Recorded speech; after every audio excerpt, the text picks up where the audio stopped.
This meeting will also be conducted by audio and video conference without the requirement of a physically present quorum of the Rock Island City Council due to the disaster declaration issued by Governor Pritzker. Because of this order related to COVID-19 health concerns affecting the state and the city, the mayor has determined that an in-person meeting at City Hall with all participants may not be practical or prudent. Alderpersons and staff may not all be physically present at City Hall due to the disaster, and physical attendance at City Hall may be limited. To participate remotely during the public comment or public hearing portion of the meeting, please join by phone at 1-502-309-9081, PIN 836-674-258#. Thank you. Do a roll call. Alderperson Robinson. Present. Hurt. Here. Gilbert. Present. Swanson. Here. Parker. Poulos. Here. Healy. Here. Mayor Tomes. Here.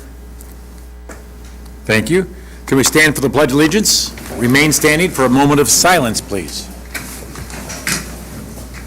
I pledge allegiance To the flag of the United States of America and to the republic for which it stands, one nation, under God, indivisible, with liberty and justice for all.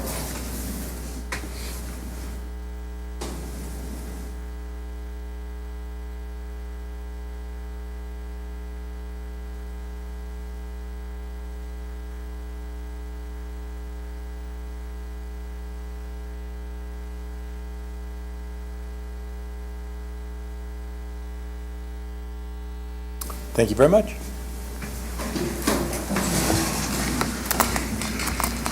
All right. Item number 6, public comment. Did anybody sign up? Nothing back. Nobody signed up. So I guess there's no public comment here. Anybody virtual? They're virtual for public comment.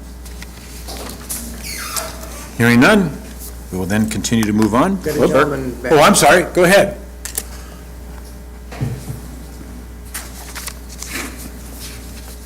Since you didn't sign up, if you could tell us My your name is name. Gary Siegel, 12 Deer Run, Rock Island.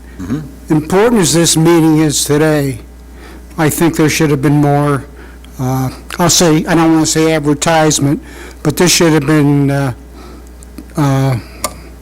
let's say, whether it was in the papers, radio, TV, should have been communicated more to the citizens of Rock Island. I don't think you've done enough on it, as far as this important meeting being communicated so people could speak or come down here and not leave it up to the city council, the mayor, and the city manager. Okay. There will be no decisions made tonight of where to spend the money or anything else. It's That's just more- okay. I still think important, like this should be more, should be made more public in general. Okay, thank you. All right. When's the next meeting? We haven't got a next meeting scheduled yet. And we have another regular city council meeting, the 27th of June, but at this point, as far as ARPA goes, we do not have anything specifically scheduled. All right, if there's nothing else, we will move on. Item number 7, development of the ARPA guiding principles. Samantha. Hi there. Good evening. So as many of you already know, I'm Samantha Ganji. I'm the city clerk as well as the ARPA program manager. And so tonight is basically just a work session to get the guiding principles established. And I'm going to have Todd Thompson, our city manager, go ahead and go over the agenda and give some opening remarks. Thank you, Samantha. As noted, the American Rescue Plan Act, or ARPA funding, really represents a once-in-a-lifetime opportunity for communities such as our own to identify and address critical community needs that arose from or were brought to light by the COVID pandemic. As you know, we've received some $26.5 million that can be spent in several eligible categories. One of those, which is revenue loss, which creates some more opportunity to expand upon some of those strict eligible categories. What we've done, staff's worked together to try to design a process that we'll propose to you to assist the council and the public to determine what those critical community needs are, and we'll talk a little bit more about that tonight. An important part of the process, of course, is ensuring public input, as was noted, and ensuring transparency, and Samantha will touch on how we propose to do that. And while not unique to ARPA, guiding principles are an important part of that process to make those decisions. And guiding principles are really just parameters that help inform the way organizations make decisions or how they operate. They help in the decision-making and establish expectations. So tonight we'll spend some time doing that. As part of the process, it's also important to develop an evaluation methodology for reviewing funding proposals and making decisions, and we'll talk about how guiding principles fit into assisting with making decisions that are in alignment with the critical needs of the city. So just kind of in recap, tonight what we really want to do is focus on providing an overview of the proposed process for developing the ARPA plan, develop those guiding principles, and then we don't want to get too far into discussing projects, but we do have a few time-sensitive projects that we'd like to introduce and get some council input on. So with that, I'll turn it back over to Samantha. Thank you, Todd.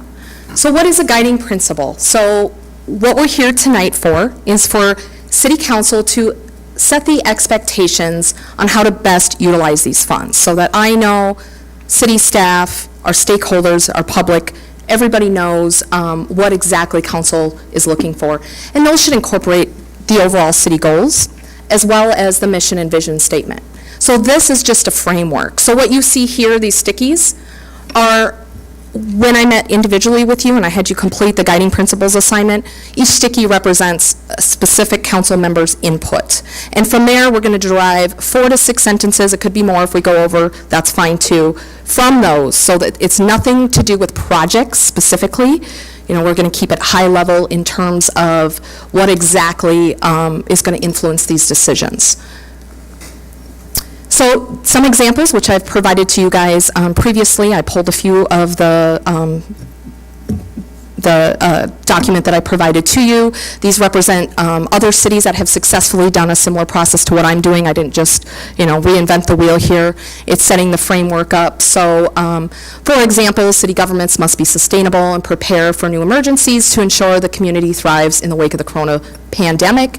We will use resources appropriately to balance the city's budget through fiscal year 2022 and fiscal year 2023, for example. So that would be one based on your board here, that you could come up with something similar that pertains to infrastructure, since 6 of you did identify infrastructure as part of the guiding principle.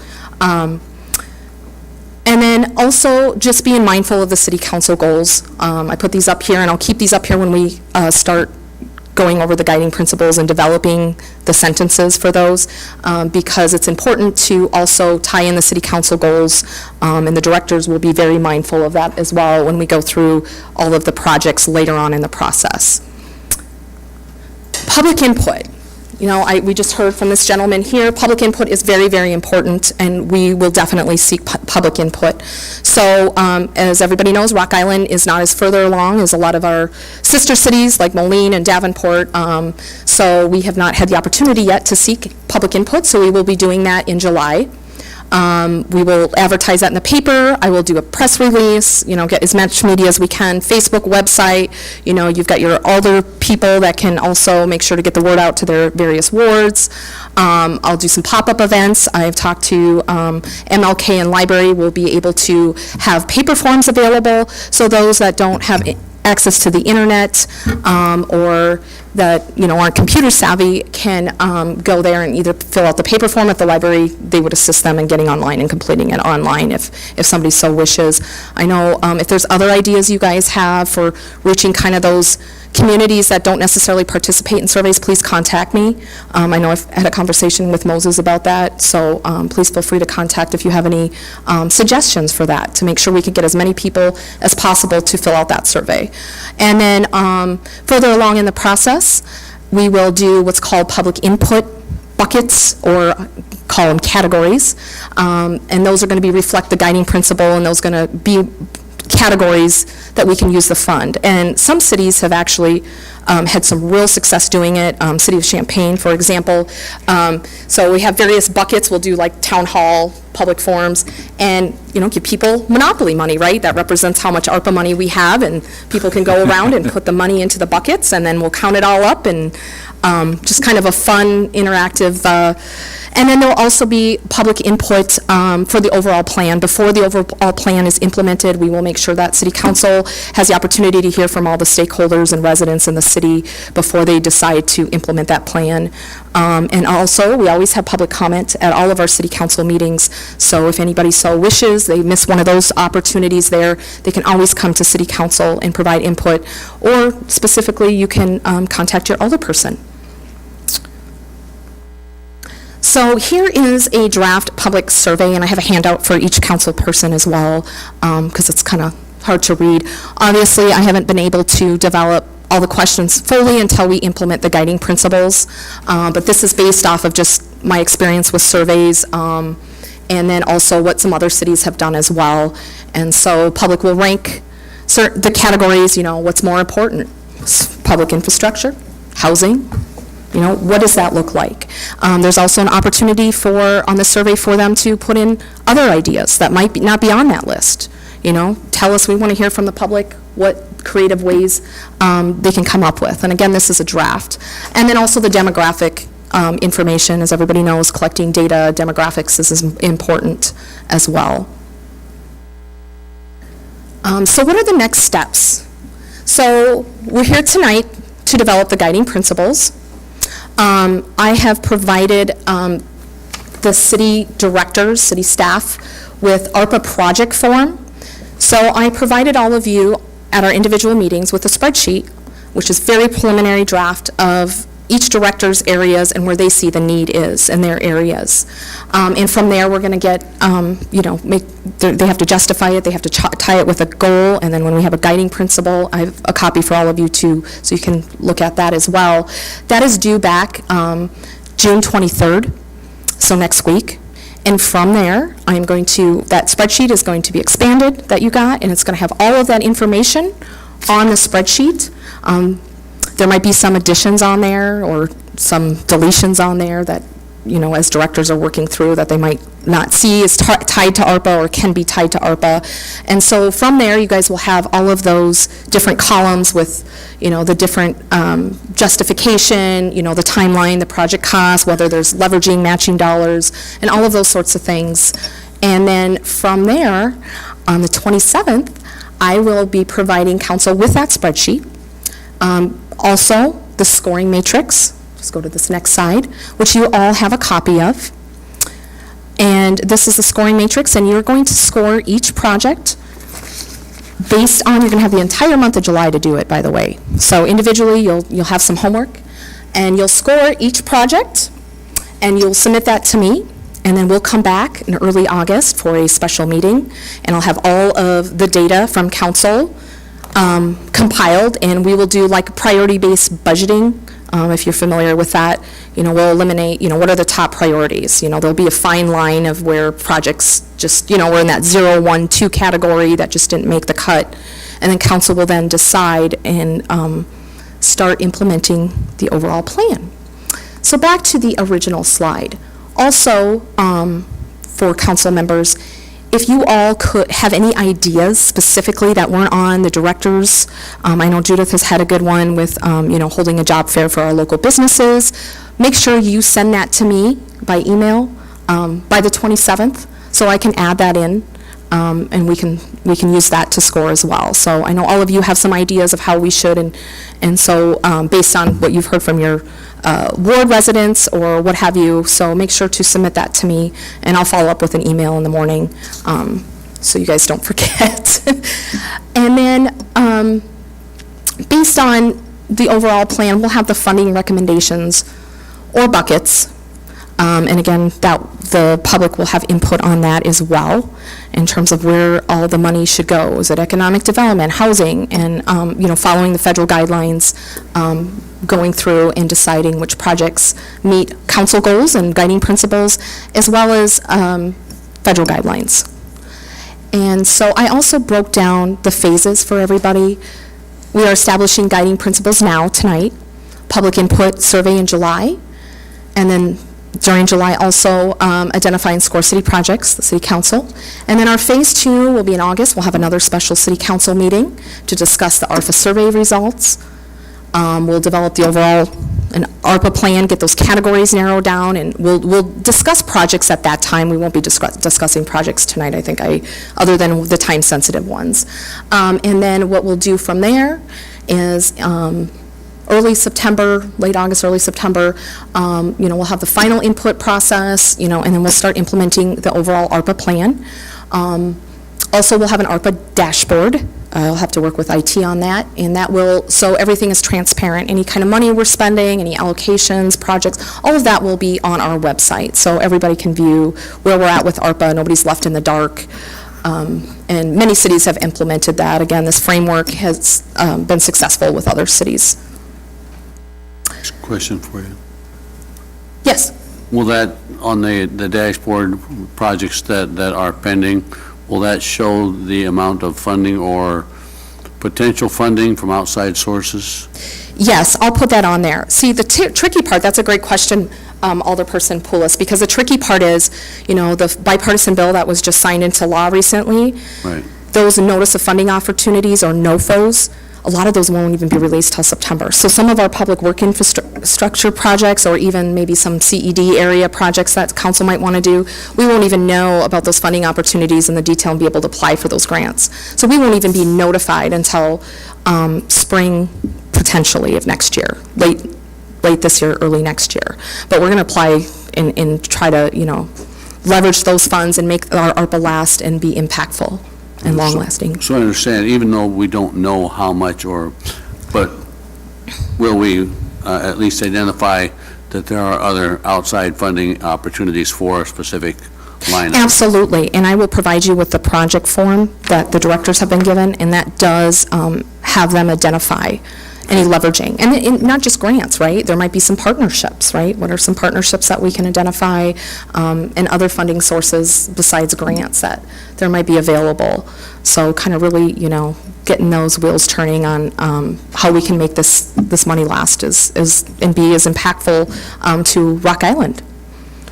I know this might be a silly question, but can we also identify if this funding opportunity, if it is a matching grant or something like that, something that might help council make a determination, well, this is we need X amount of dollars for a match or to obtain a specific grant?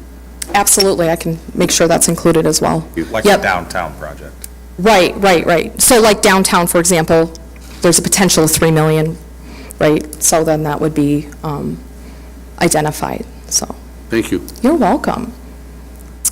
Okay, so just to kind of recap what we have already allocated of ARPA funding, we allocated the $2.5 million for downtown. The ARPA program manager's salary, a portion of my salary is coming out of ARPA. And then also the communication specialist salary will also come out of ARPA. And we are in the process of hiring that person. So, and if anybody has any questions, I can ask Rob or Todd about that later. Those amounts listed somewhere? No, because- Like it's got dashboard and all of this, so the public can look at that stuff? Yeah, like I just mentioned, there will be an ARPA dashboard. It's not up yet, No, because we haven't allocated any funding outside of this. but the template that you just showed, is that up someplace that people can look at? Which template, this one? Yes, ma'am. No, not yet, but it will be. Great. Absolutely. Everything that I am sharing absolutely will be available to the public. Absolutely.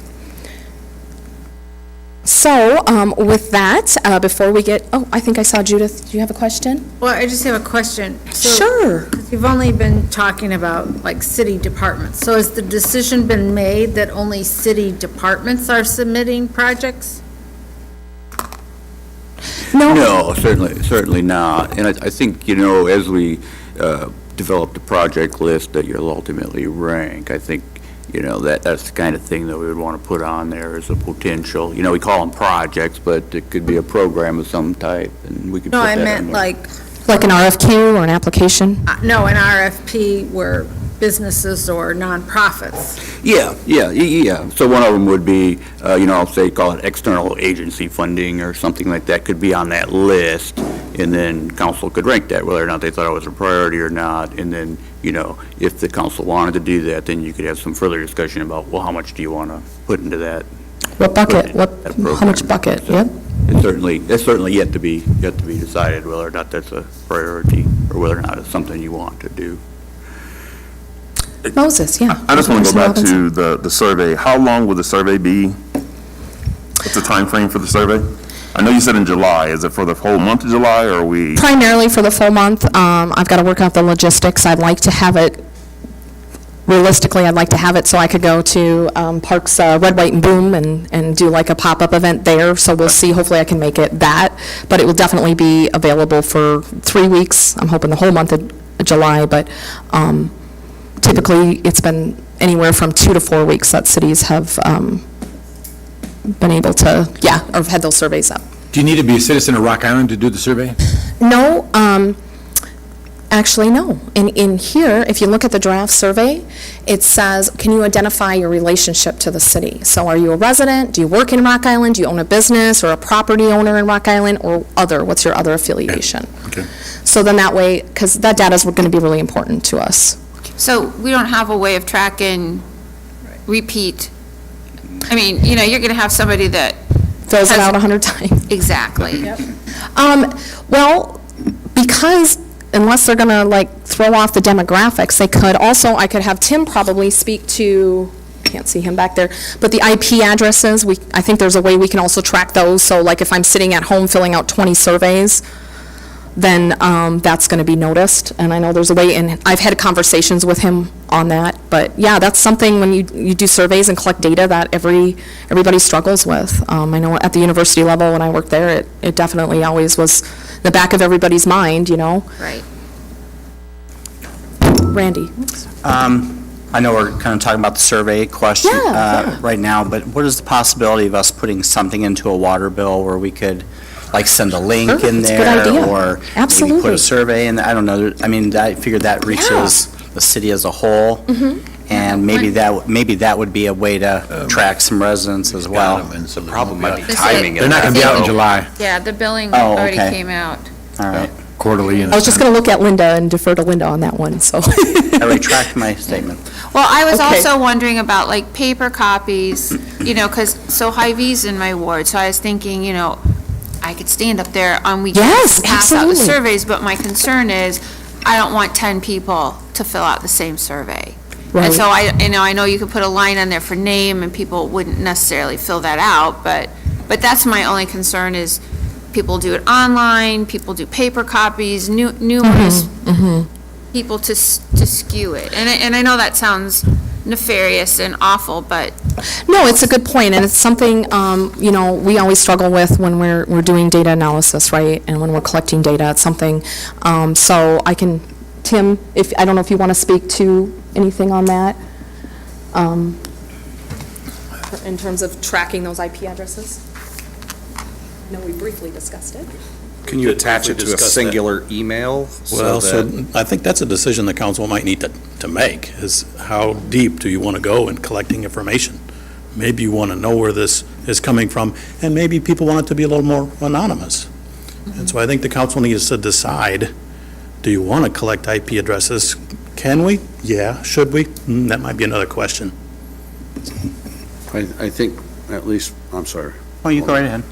I think that, at least from my perspective, I want, whatever the answers are, they are, but I don't want to see, as Alderperson Swanson said, we don't want stacking of the same information. And do I think it's going to be to the point where, it's Skewed? unrealistic?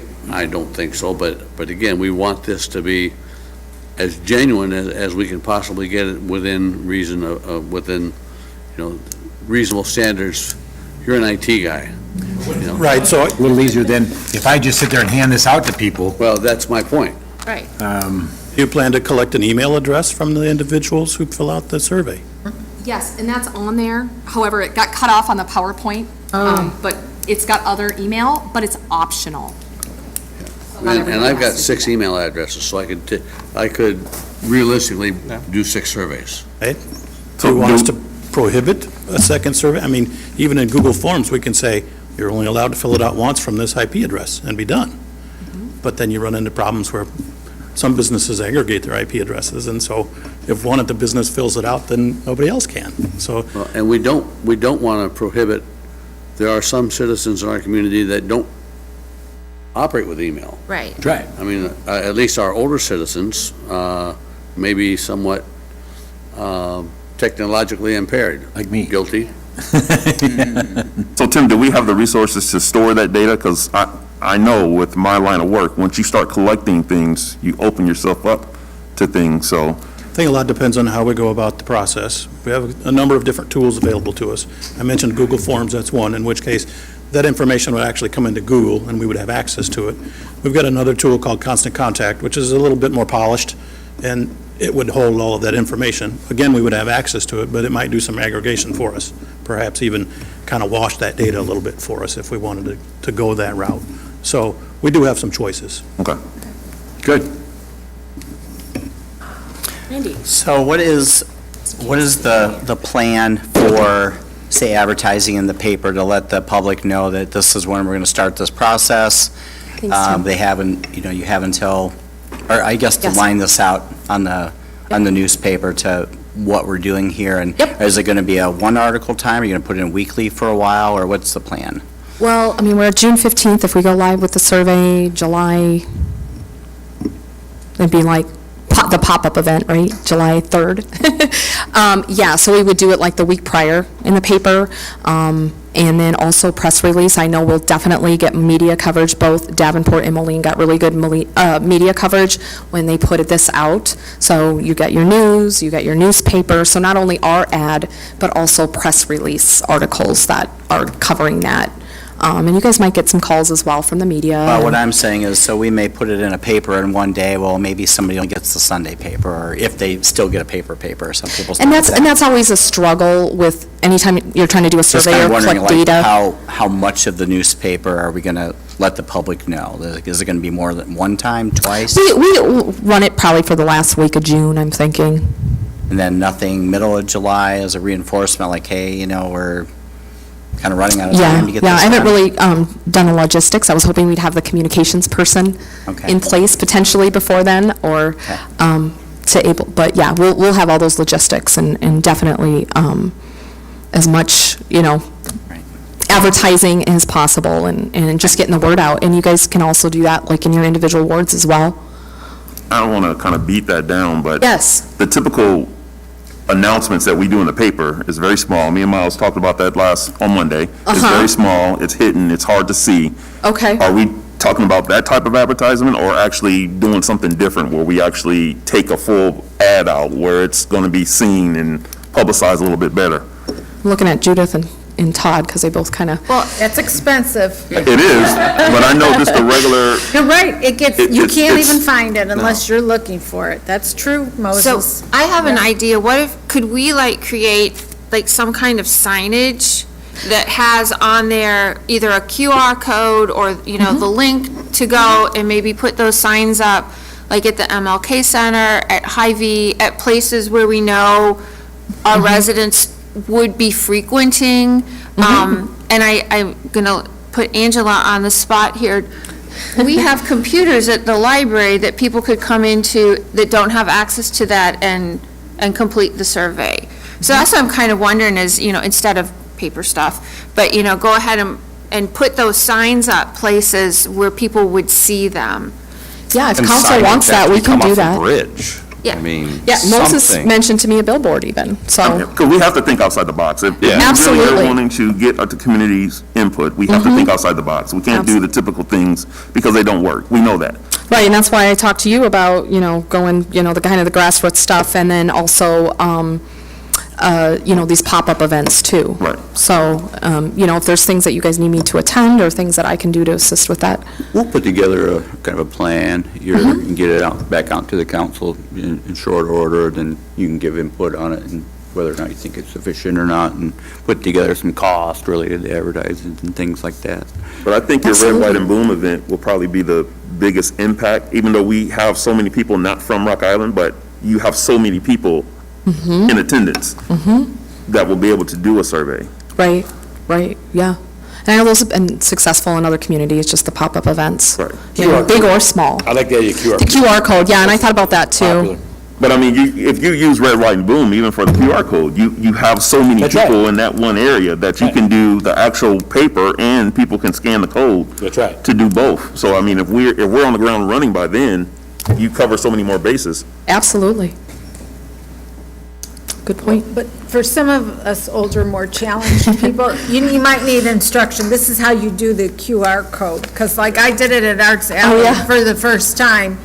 I never knew how to do the QR codes before. Yeah, that's a So good now I point. know. Yeah, right, yeah, and that's a good point, making sure people know how to, yeah, People of a certain generation who are the most likely to probably participate in a survey, they might not know how yeah, to do that. right, And you have the Tuesday night concerts put on by the park board. Yep. And then Genesius Guild and Lincoln Park. So, I mean, there's a lot of places where you're going to hit different demographics of people that would be great for pop-ups. yeah, and if like council want to, like what your idea, if you guys individually want to, help out and, go to Hy-Vee or Aldi for, if it's not 150 degrees out, then I say then we I'll hand out a definitely. paper all day long at Hy-Vee saying, Yeah. go to this site and complete your survey.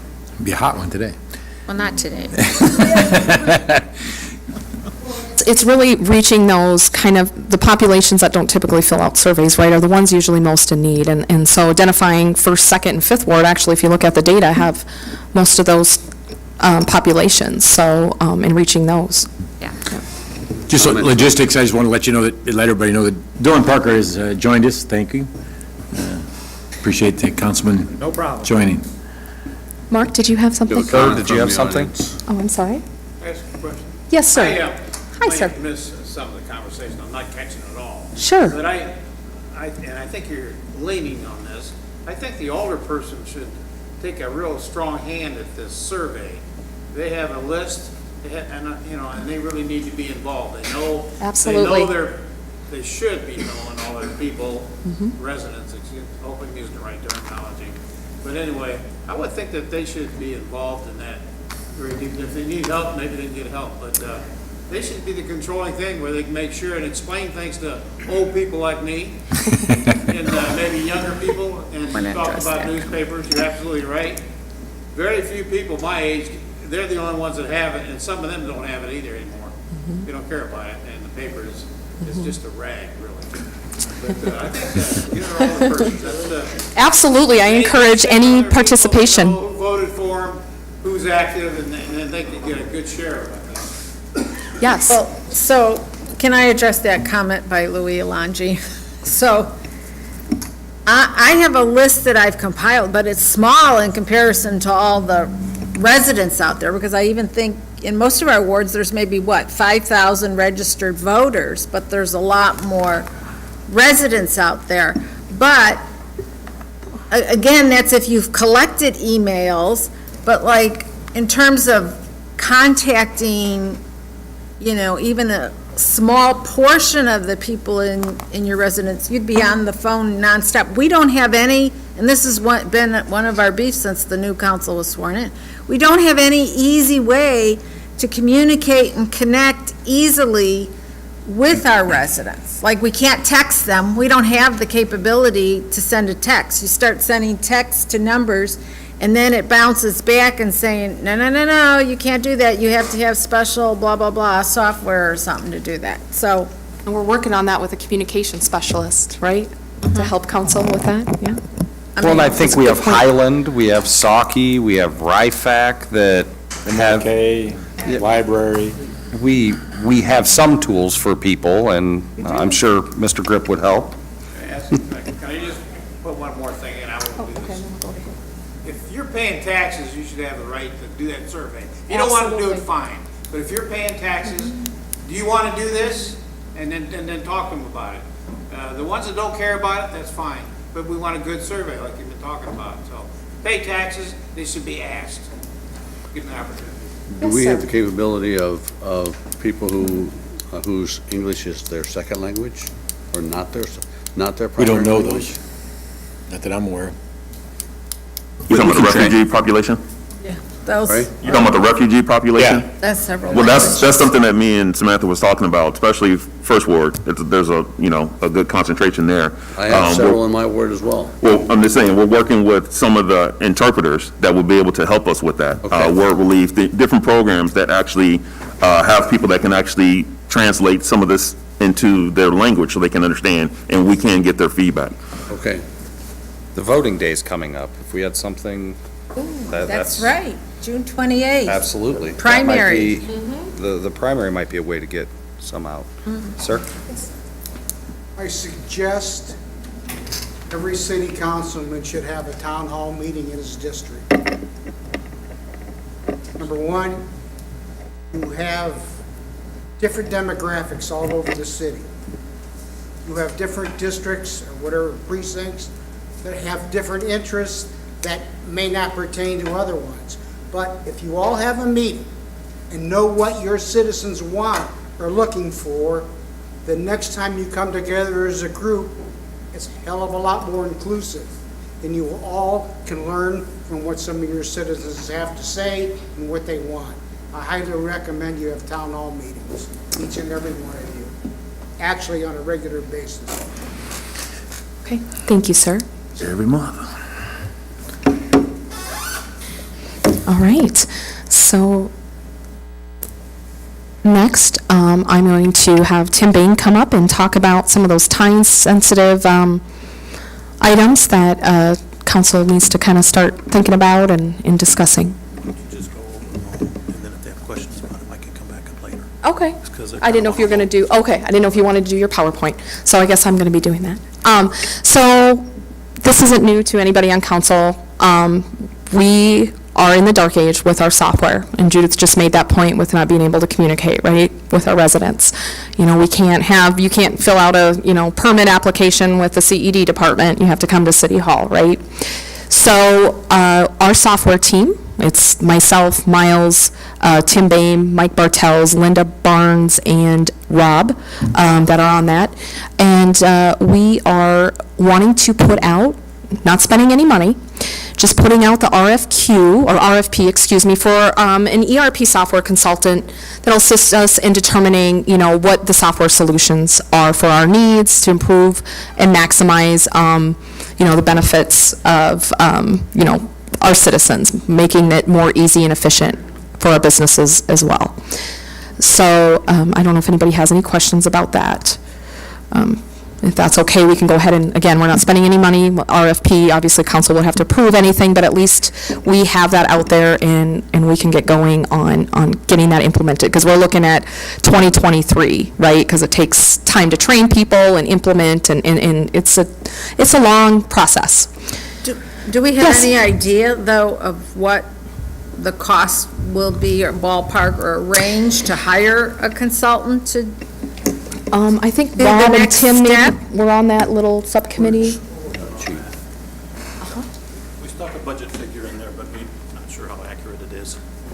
I guess the reason why I'm asking too is for a placeholder, because is that come under lost revenue, or there are certain That's where you were planning. ARPA eligibilities where technology is eligible, but it seems to be very strictly defined. So you need to have a placeholder, or, because, trust me, after seeing the staff list, we're going to spend this money and like nothing flat, so. Real quick, let me ask, what do you have as a budget? I know you may not know, it may be off, but what did you put as for a budget? So we estimate that the project at this point will be around $2 million, depending on the scope, To buy the software? to implement some sort of software solution. Oftentimes, what we see is that the consulting costs that go along with that are a percentage of that, and so I think that's why we stuck $250,000 for consulting services. It's a multi-year project, it's very complicated, our systems are extremely fragmented and confusing at this point, and so there's even a number of business processes, I think, that probably should be reviewed. Simple things like, how do the water bills work, and Yeah. that kind of stuff, that could take some time, it's kind of a heavy lift. Yeah. And so that's the total that we're thinking right now is probably 2.25 total. Where it all, how it gets all carved up, over what time period. Yeah. No, I was just saying, at least it gives us and just a gut call, about what it would take to set aside. I think the challenge I'm going to have is that things we could do, right? And everybody kind of has a different little perspective about what we should do. And so it's going to be a real challenge to just kind of zero in on how to best utilize whatever money we have. And Tim, that's bringing our systems all together instead of how, like you said, they're compartmentalized right now. Yeah, and at this point, I did have a slide presentation, but I didn't want to derail all of the good conversation that's going on, and just a framework discussion that's going on. If at the end you guys want to go through the PowerPoint, I've got about a 10-minute that kind of talks about what our challenges are with the system, the way it's set up now, and I'll be happy to cover it, but I didn't want to take away from the fact that Samantha's doing just sort of a general overview, kind of giving you all a good high-level review of what to expect, and for the public too, what they should expect, how this is going to play out. Can you send that to us, even if we're not able to? But obviously, the timing deal here is that we need to work on getting a consultant, get a quote out, and just see where that's at, whether we act on it 2 months from now or 6 months from now, or whatever, at least we know what that part of it is. Right. And that, we need to do that relatively soon, because this thing takes so long by the time you... Yes. And that's why we're asking for council's blessing. We're not spending money, we're just getting that RFP out there and how much that's going to cost. Process going, because we Yeah, don't yeah, know yeah. the cost, because it may turn out to be quite different That's until right. we do it. That's right. Cheaper. This is true. Nope. They're stealing all my bullet points from the PowerPoint that I had. That's great though, right? I mean, we're not going to take a vote or anything else, but does anybody kind of a Thumbs up? Nobody has any real objection to doing this? No. All right, there you go. Fun, so. There you go. Not yet anyways. Just wanna put a conclusion to it. Thanks, Tim. So moving along, Mike Bartels, would you come on up and talk about yours? Good evening, City Council. So I gave a rough timeline for the water treatment plant, and just for full disclosure, there's no compliance issues with our current water. We meet water quality standards, but our domes are from 1938, and they require maintenance, and so that maintenance is coming due. They're a difficult item to work on. We did some investigation on the one dome that we know has a liner, as mentioned in that bottom paragraph. Why it has a liner, we believe or understand that when it was constructed back in 1938, they were doing some painting on that dome, and the person working on that dome lit a cigarette, and there was an explosion, and they had to put a liner in that dome, and it actually killed the person who was involved in that. So that is why it has a dome and why the other three do not. But going further into that, so we've put out an RFQ back in June of '21 to have engineering services. City Council approved a contract with CDM Smith. CDM Smith was selected because they were the consultant that did our complete water treatment plant and had the most knowledge with the system, including our reservoir domes. And then, again, the contract was approved with CDM in December of '21. I put an estimated timeline of construction start of '23. It could be sooner than that.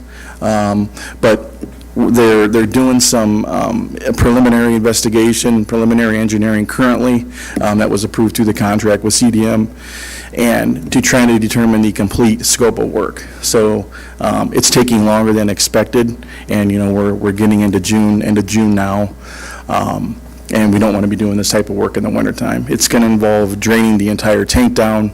The liner has some separation from the concrete exterior walls. There is some sediment in the bottom of the tanks. Like I said, we've sent scuba in. There's no structural integrity issues that we're aware of currently. But again, it just requires maintenance. You might ask why the water funds are not paying for this project, and the reason for that is we have projects in our CIP that are already dedicated and already slated to begin work here this year and in future years, and so the thought was that if we were to slide this project in, we would push those other projects back, and also it could increase our rates. And so that's why I'm coming to council tonight to ask for that 1.3 million. I know it's not an ask, but we were coming back with a contract once it's awarded and we know the scope. But again, 1.3 million is estimated. It could exceed that number after the evaluation is complete and the scope of work is determined. So is there any questions on this project? Just to confirm, this is not one of the two EPA mandated projects, is that correct? This was noted on our last inspection from 2021. What was noted on the inspection was there's isolation valves that allow the water to come in and come out. Those valves are 1938 valves. Right. So they need replaced. So the requirement from the EPA was to replace those valves to be able to isolate the tank, drain the tank, and inspect it, and that's what the scope of work is. So it is an EPA. It is, it's called an Attachment A through the EPA. So is this one of the two projects? It is. Okay. Is this just the one dome? This is the one dome, correct. In future, the domes in the future, the other three could require maintenance. But again, we're focusing on the requirement through the EPA at this time. So Mike, you said this was approved in December. Was it budgeted? The contract for the engineering work to do the design. So not the actual work? Correct. Gotcha. Correct. I don't remember the cost, but I want to say approximately $150,000 to $200,000 for the engineering phase to get to the bid phase. Right, okay. My apologies. Mike, In Moline. the fact that the enterprise fund is not paying for this kind of concerns me, especially if our two other tanks require maintenance as well. I mean, are the revenues that we are bringing in for the enterprise fund sufficient for the maintenance of the water system? Well, it's sufficient for the way our CIP is structured currently. It's sufficient for our CIP, but is it sufficient for maintaining our water system? No, it's not. Okay. And most municipalities aren't. That's just. Oh, I know. Yeah. But again, if we were to do that, our rates would be so out of line from other communities that, people would begin to. Yeah, I understand. We don't have a rainy day fund. Well, our water fund is better than our sewer fund, I'll say that. Right, yeah, you said that. If there's no other questions, I'll move on to our next priority project. This is the Rock Island Parkway. This project is a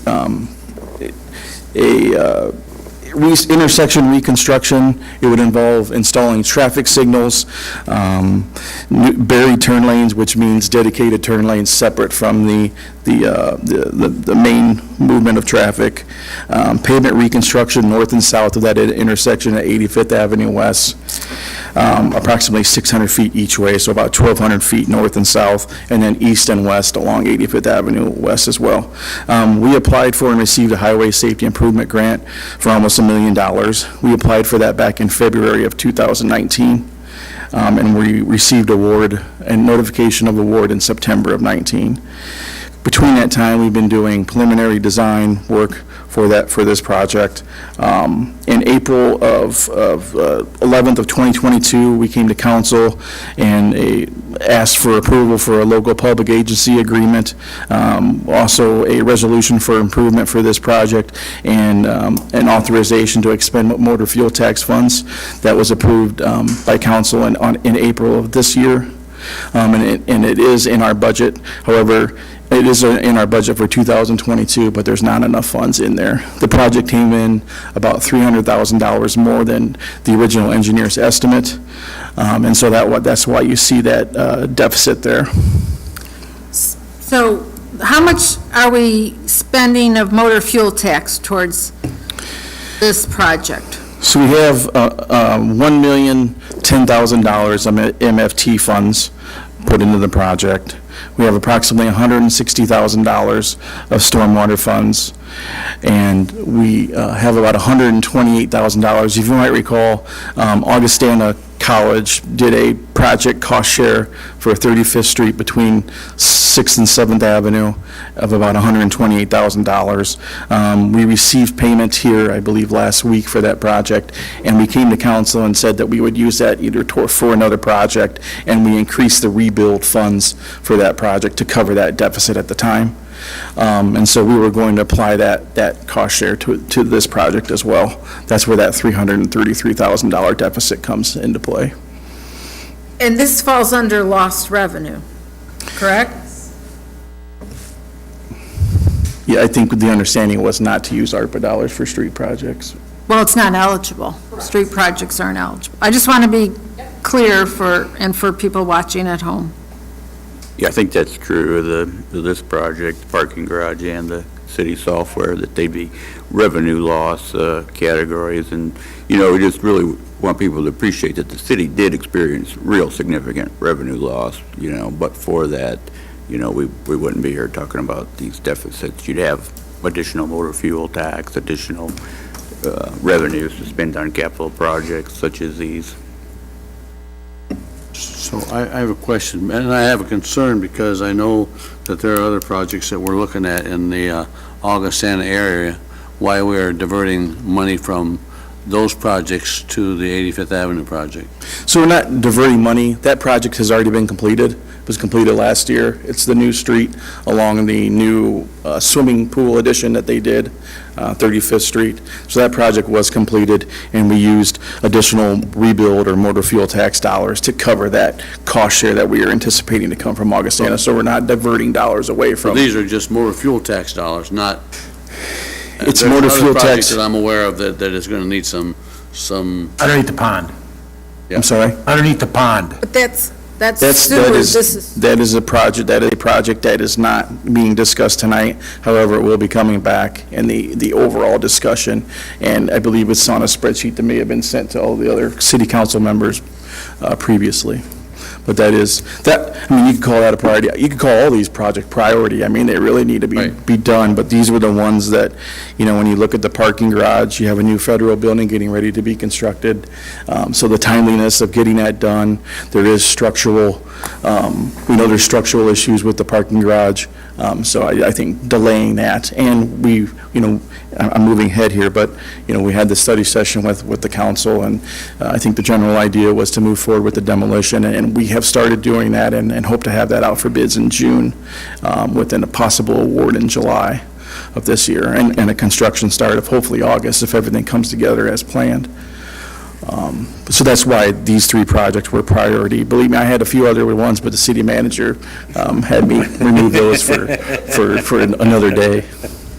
We were cautious about jumping forward to talk about specific projects, just Right. to be fair to all the projects, but these are really time-sensitive ones. If you want to beginning construction in July, bring a bid back in July, we want to have something charted out for how to fund them. And the software is going to take some work, so we want to get started on it Right. early as possible, so Get that. that was why we brought that one. so I do have a question about the parking garage and the deficit of 1.1 million. So there is 1.5 million still in the downtown TIF fund that was left unallocated. Yeah? 1.5 million left unallocated. It was, okay. It was to be able to use to, Used for whatever came up. There was no specific project attached to it, like, I think it was. I think it was It for was. land, streetscaping and, There's one item that's for the garage. That's one. right.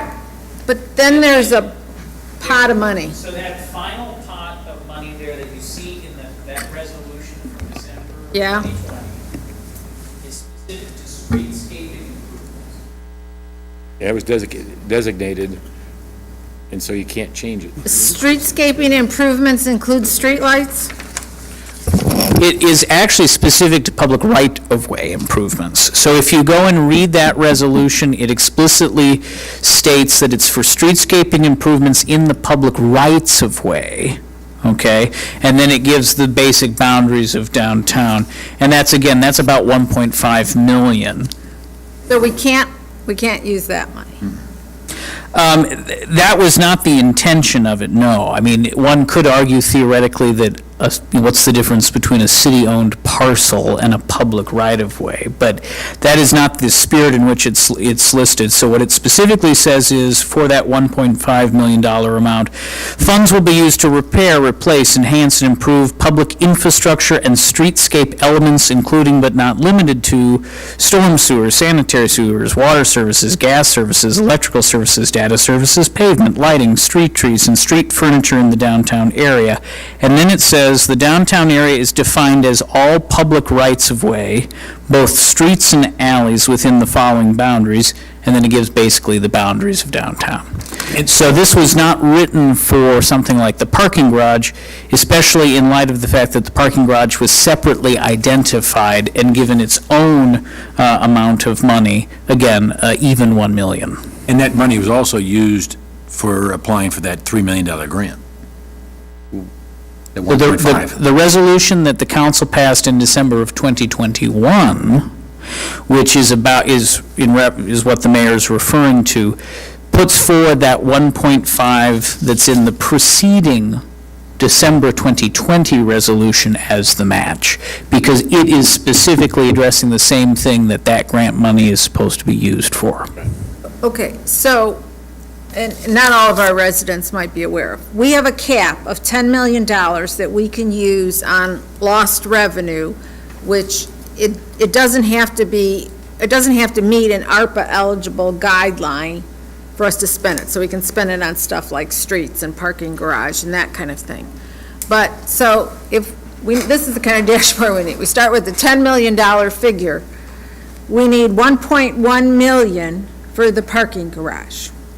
It comes to 5.4 for the whole thing, everything we talked about. Okay, and does it also include, we're short also on finishing up the Schwiebert Docks project, too. How much are we short on that, Mike? 600,000? 600,000. 600,000. Yep. So we've already, We're right at 6 million then. Does that include the 2.5? million we've already Does allocated? that include the 2.5 for So the this- downtown? So she's keeping track. So just for tonight, it's the 2.5 for the software, 1.3 for the water treatment dome, basically 500,000 for the parkway, the road, and then 1.1 for the parking garage. That comes to Parkway's only 5. 333. But the water, I'll tell you what, prices have jumped, so oh you might yeah, as well. $500,000, rounded up. Yeah, round it up to 500,000 okay, because. okay. But stuff's the gonna water go there. dome is ARPA eligible. We Yeah, don't it is. have to use lost Penny, revenue on we that. already- Is it? Excuse me, It's a real- water real quick. project. We've already, yeah, it's. Yeah, that's it's right. EPA. It's P, but the 3.3, we already have a bid on that. The Parkway, No, I know, but there's still 500,000 unaccounted for, the deficit. You round that 333,000 up, that's 500,000. why are you taking and rounding it up? Because you're gonna end up with a Oh, cost yeah. overrun on I something agree with else. Okay, I'm because we already adding- got a bid on that. Right, I'm adding all those together. Yeah, and again, the construction hasn't even started I on that missed yet. it. The So dome was there a usually is ARPA an thing. overrun of 2 to 3%, One. if not more. And speaking to the dome, there might also be a grant opportunity to help us match some of that 1.3 million, so maybe we won't have to use, and that's a different category than revenue replacement. I missed that was ARPA eligible. Yep, I was yep. thinking it wasn't, Yep. okay. Most of our infrastructure projects are, other than like parking garages and parkway roads. I think the 2.5 for the downtown that was already allocated has to go in the 10 million, correct? No, not all of Good. it, no. The streets would, but the Depending rest of on- it goes under the negatively economic impact. So that could be Oh, piecemealed yeah. out. Yep, and most cities that I've seen have placed that in those categories and are going forward with these downtown projects. But So my point is, we're starting out with 10 million of lost revenue. We've already allocated 4.7 million. If we approve, if we'll go If we- forward with this. yeah. yes. That 10 million's gonna go fast. Yeah. It's all gonna go super fast, yes. Take our time. Yeah, we don't have to be in any hurry These, for yeah, some these are a little projects. more time sensitive. Right. That's the reason for coming forward now. Is the sensitivity with the Parkway is because we have the grant? Why is that time sensitive? The sensitivity with the Parkway is that the project, the council approved in April to dedicate the funds, commit to the project, and the contract is held by the state of Illinois. We don't hold the contract, so it's been awarded. The contractor's been selected, and a pre-construction meeting has been set up. I was originally had this to go to council as a regular memo, asking for the approval of the deficit amount, but since we knew this discussion was coming forward, we wanted to discuss it in this format tonight, so we weren't getting ahead of the game here. One other thing to throw into the mix, we anticipate we'll have some surplus from last year's budget. We're still working on the audit, but we think we'll have sufficient to cover the Schweber Dock project from reserve available, above our restricted amount. We may find we have enough that we could cover this Parkway deficit, but we don't want to assume that at this point. But, if that did happen, you could make that change. For the parking garage, when hypothetically are payments due on some of this? And I ask because the reason, unfortunately, you could use part of the 2.5 million allocated towards the downtown, say hypothetically we get it all, and there is 7 million, if we needed to pull back $1 million. We still haven't seen a proposal from the downtown, so. You're saying when would payments come due for the parking garage? I'm just asking, if we know what we could get for the downtown, could we take a little of that 2.5 towards this? I know it might not be popular, but Generally, it's an with option. With construction projects, if they were to start in August, we do monthly payments, so if they start the 1st of August, we would have a payment come to council in probably 1st of September. Just to clarify, I think that there is a line item proposal for that $7 million total project. I mean. I've seen Okay. it, but I understand that. I'm saying that. Just one thing to keep in mind is that the money that was put forward is the match to the grant. So if we change dramatically what the match is, the state may not look kindly on that. So we would want to, if that was a path, we wanted to look. $50,000 rather than $3 million. Right, so I'm just cautioning that the council should keep in mind that a certain number was put in the application for the grant as the match. If you substantially reduce it after you receive it, then you're not really in good standing with the terms of the grant. So that would just be something to think about. Well, I understand, there's only $50 million available to the whole state of Illinois, and, I mean, the number 3 million is being thrown around. I think that's very wide-eyed, so. I recognize that, but I'm just cautioning I that understand. that's something for us to keep in mind.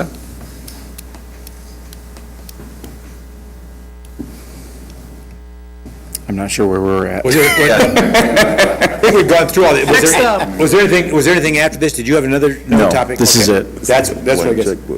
And so, once again, are we looking for some direction to be able to say, let's continue down the road to do these projects? One, the Parkway's already bid and everything else, it's out, and so that has to be done. It's a matter of where it comes from. I mean, I will say, one of my biggest issues and concerns, whatever, is, I mean, we all know that the Federal Reserve raised the interest rate today. They're gonna raise it again. So the longer we delay projects, if we don't pay for money out of reimbursed funds that we're getting, and we have to do the projects, we're gonna end up having to do the projects and either pulling it out of other funding, which is gonna short us on projects, or heaven forbid, we're gonna have to borrow or refinance loans, and anything we borrow and refinance is gonna be higher than it was yesterday. So my biggest issue is, I think we need to get some of our are projects done that we're gonna have to do anyhow, whether it comes out of this money or other money, we're gonna have to do it, and I would rather do it out of money that we're not paying an interest rate on. That's my big concern. Well, we have a 5-year CIP that's dedicated. And we've already started losing money on the ARPA funds sitting in investment accounts. I'm just concerned on the city software. I think that's gonna come back higher than what we're thinking. I think you're right. Just from the nature of work I do and what we're going through right now, I think that is gonna be a lot more, because of how old our systems are, and trying to get all that up to date, that's gonna take a big commitment. And that could be said for the parking garage and the water project as well. So I guess, Mayor, what you're looking for is Kind of a thumbs up. Want to go through each individual item and get council's thought on it, just instead of as a blanket?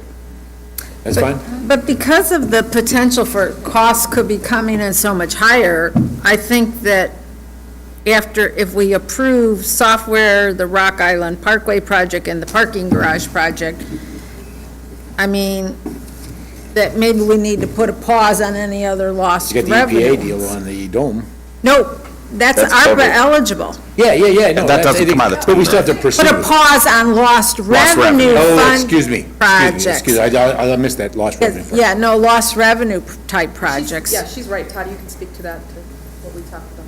Well, it wouldn't be my intent to bring forward any other projects individually after these. You know, the decision on the others would be made as a comprehensive review of all the projects, so. Well, that's a question I had. So we're not going to vote on individual projects? We're going to vote on overall? Well, no, you know, when we go to the next stage and we rank all the projects, what we'll do is, you know, consistent with the kind of priority-based budgeting framework, is they'll all be scored numerically, and you'll add them up until you get to, you know, 20 million or whatever, and then you'll draw a line, and there'll be ones under there. And that won't make the decision, but they'll provide kind of a framework to discuss them. You know, you'll have projects in the first and second quartile that everybody kind of agrees on, ones at the bottom that everybody kind of agrees on, and then you can kind of structure your discussion around the ones that are. But I think we're talking about giving a thumbs up on each individual of these time-sensitive Of projects. these, yeah, Yes. yeah. Well, I say we just break these Okay, down so one by don't- one and. Let's just talk about, go ahead. However, we had already said that we are not going to make any decisions tonight. We We're were giving it- just saying that we would like further information to make these happen, or are we actually making the decision tonight? And these deals, we're making, most of these, the software was to hire or look at the consultant and put it out for bid. These is to proceed with the engineering and go for it. And for the Parkway, I mean, that decision was made back in April with the resolution and the commitment of the MFT dollars to move forward with that project, and that's why it was put on the letting with the state. So we've committed ourselves to that project already. Yeah. You guys, for all of them. I'm Same here. all of them. Dylan's for all of them. Mark? Yeah, I mean, yeah, the only problem I had was that we came in and said we weren't going to make a decision. Yeah. However, I think we're stuck in a corner here because we need to Already be made moving. commitments. We gotta start moving. Bill? I'm for it. Moses? We gotta get that, we have to keep track of what we're spending. That's correct. No. Yeah, there's no doubt I mean, about that And was that's- my hesitation. that is- I that is- hate that's taking away Samantha's- from that's the 10 million. Samantha's- Absolutely. And that'll be But- transparent with the public. We're gonna keep everything. having little things like this come up where we have a rush to get You're something absolutely done. right. And then we're gonna over-allocate something, and it's one time. We only get one time to do this. And I'll be working closely with Linda on that. Proposal then on the It's not, Parkway. it's not that I'm saying anything against it, I'm just saying that we need to make sure we keep track of what we are doing, because this is gonna continue to happen. We have so many projects that we just can't fund. Yeah. So there's gonna be something that's gonna come up again, time sensitive, that we have to push, and that's gonna move something. That's right.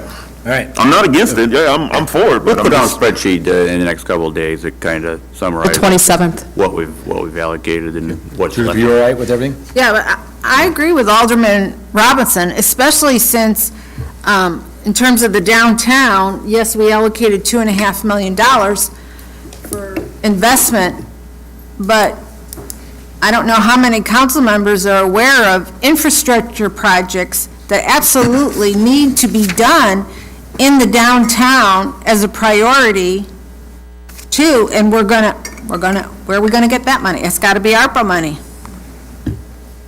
But TIP money And we has have, we have not had that discussion yet either. But the TIF money has to be spent in the TIF zone. This isn't, but it's, yeah, but it's not TIF money. There's, Oh, that 1.5 or that 2, Right, but the I $2.5 understand million that we committed, Right. that's correct. but there are, Some of that will come out of the 10 million and some will come out of the actual ARPA eligible. no, but we've not even had this discussion about the downtown infrastructure projects that we need to talk about and soon. Because that money, some of it well, no, Miles just said that 1.5 TIF is already allocated. So that means those downtown infrastructure projects will have to come out of, if they qualify, either lost revenue or under the ARPA eligible. And I think Jack Cullen will be coming to council, is it the 27th of July? So that, about a month. Yep. Update on the downtown projects and everything. SSA. SSA. All right, I think that at this point, we've got the consensus that we continue to move forward with these. All right, we will get to developing our guiding principles, but I didn't know if anybody needed to take a quick break, bathroom break or anything, council. There's snacks and water. No, I just keep going. I just want to make sure. Keep going, so we're not here till 10. Just keep going. All right. I got you.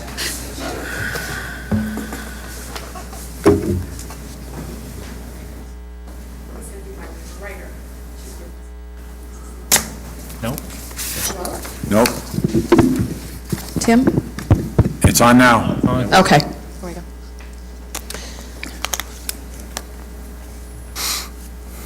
Okay. So back to understanding what a guiding principle is. Does everybody understand, based on our individual conversations, what we came up with, what we're doing tonight in terms of formulating sentences based off of all of your feedback here? Yes? Todd's calling it parameters to help in decision-making.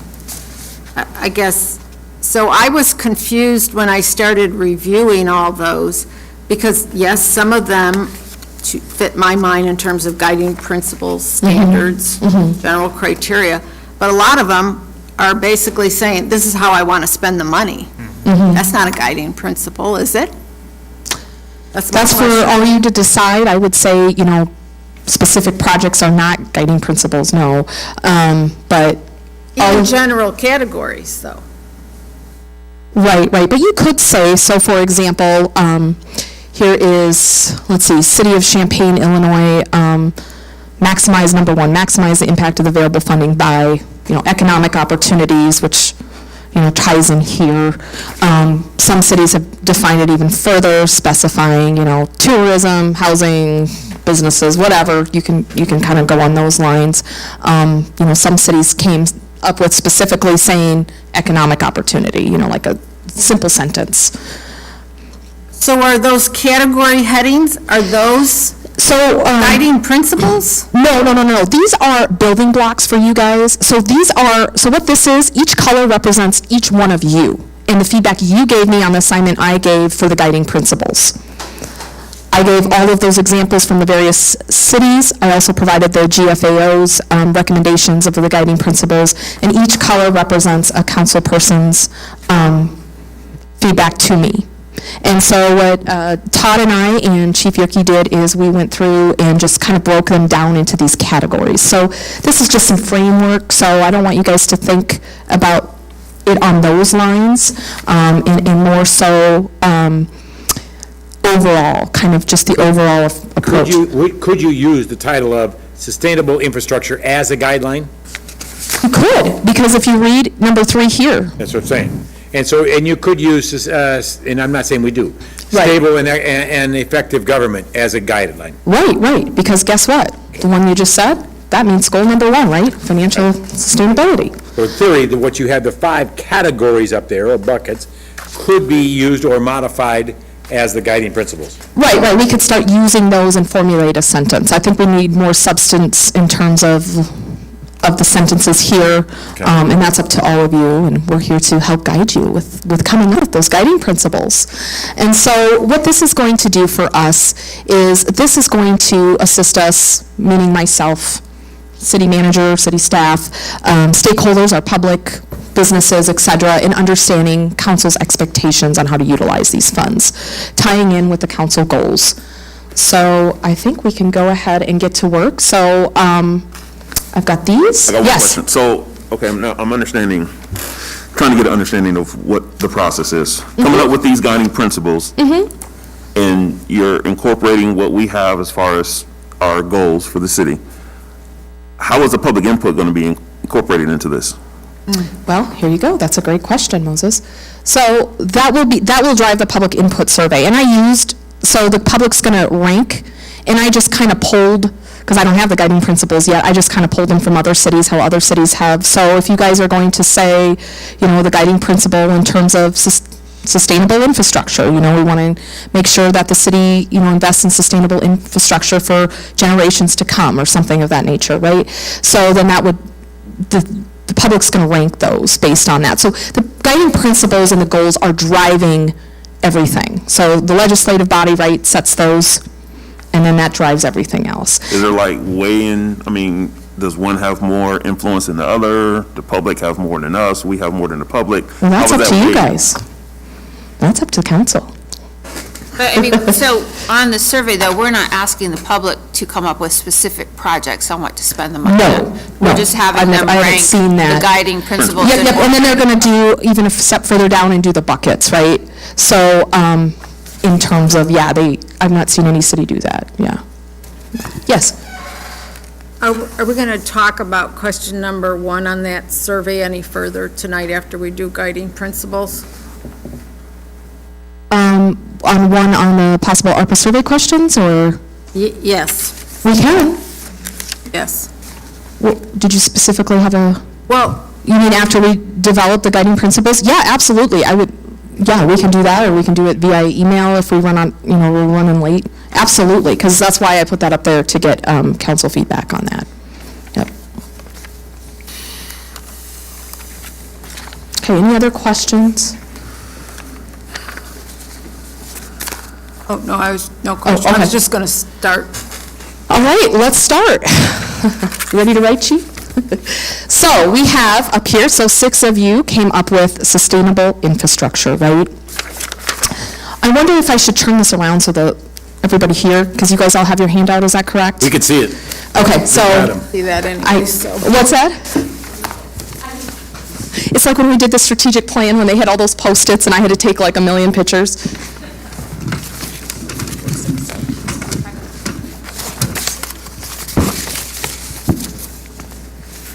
Now, Miles. I don't even know if they can see it.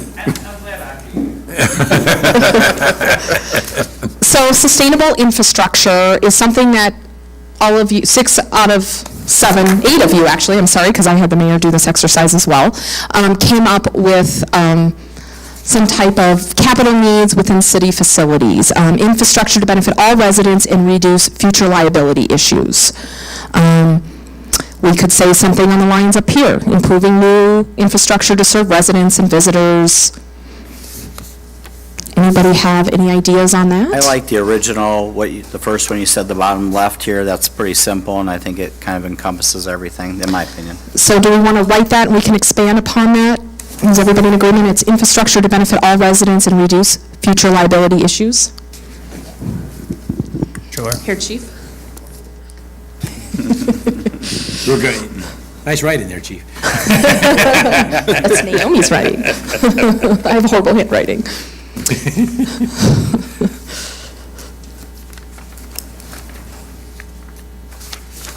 And if you all came up, I know Judith and I have had conversations about this, you posted blogs about this, if you have specific ones that you have that we can derive and have everybody kind of agree on, please feel free to say those or tell them all. What's that?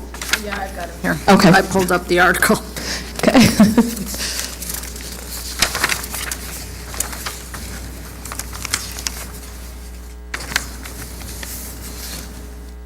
And we can, as we're writing, if we decide to go back, just kind of how we did with the strategic plan, we can always cross things out if everybody's not in agreement or,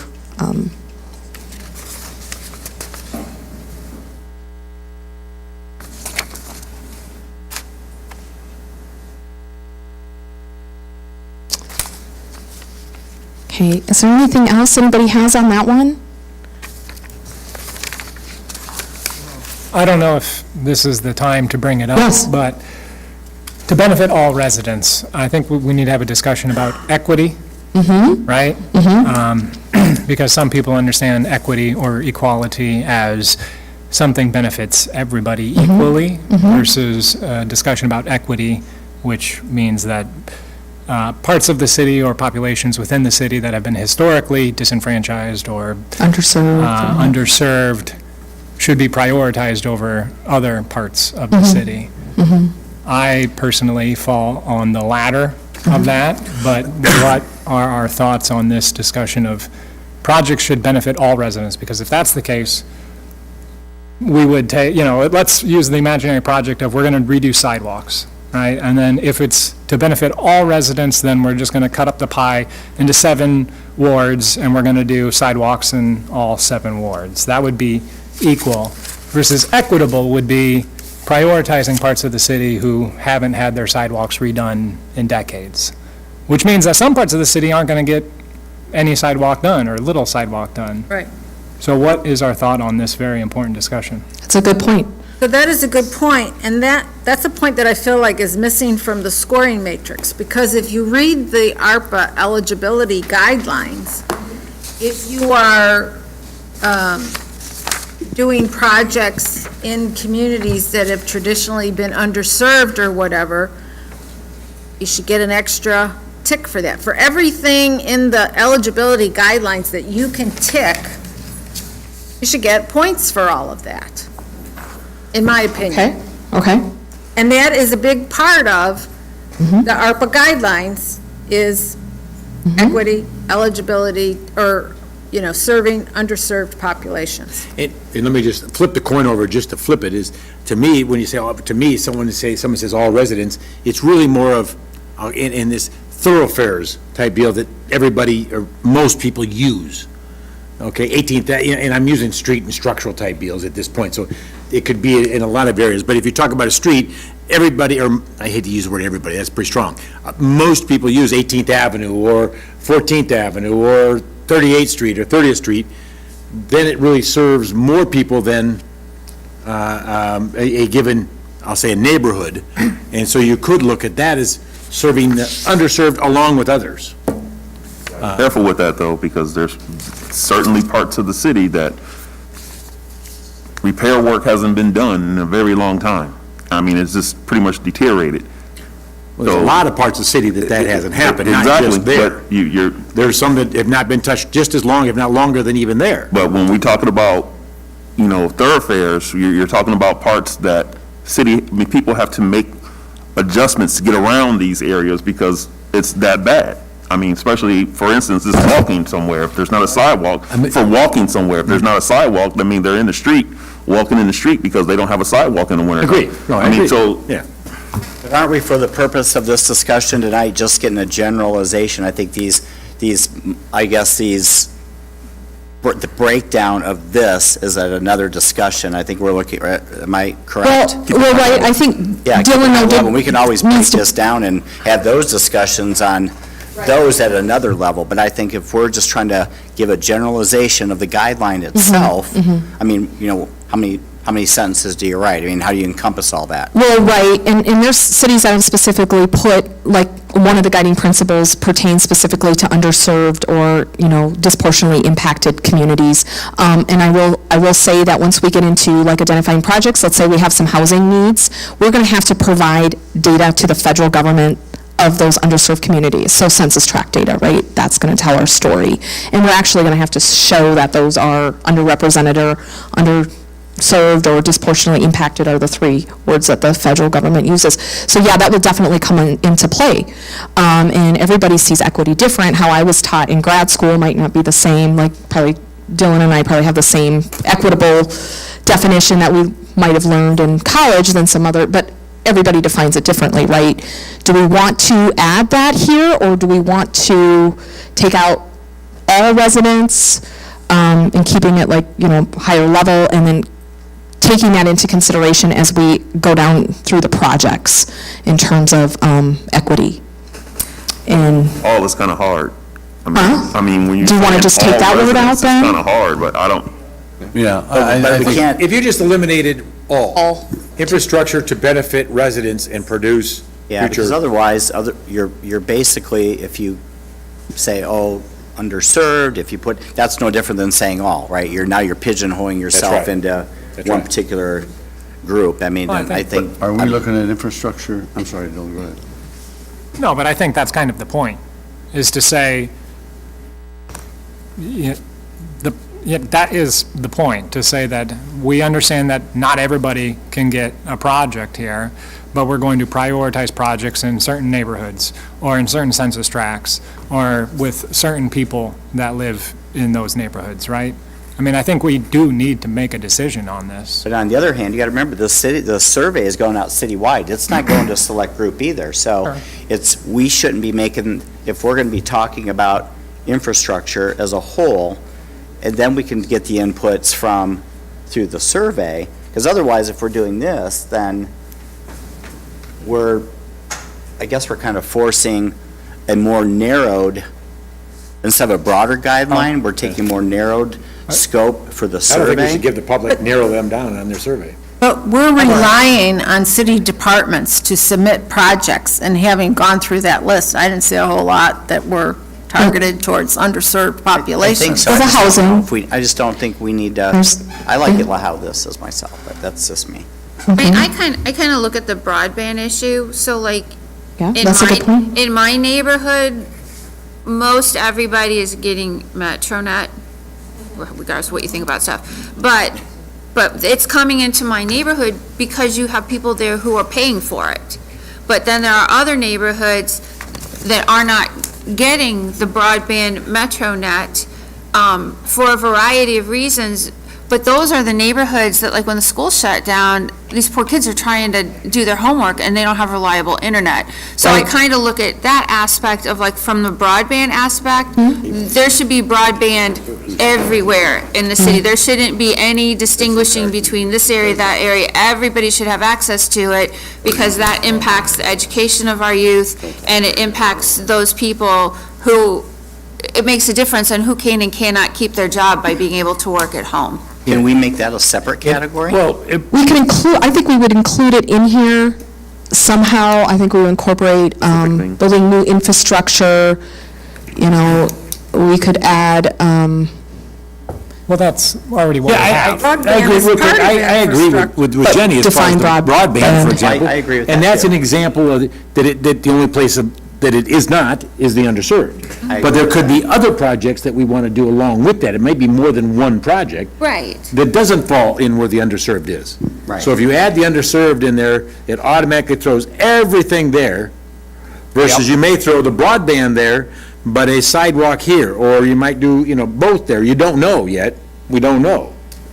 So maybe keeping it like this, because I would agree with Jenny as well on that, and I think, but those are conversations that we can narrow that focus down once it comes time to. Conversation and public input. Correct. I mean, But, I mean, I don't disagree with Alderman Parker or anybody else up here. And everyone's got it, and I do agree there's that need, but I think for the wording of what we're doing right now, I think keep it broad-based and generalized, and we can narrow those projects down. And again, doesn't that come down to prioritizing in the end, once we make it as we score things or whatever?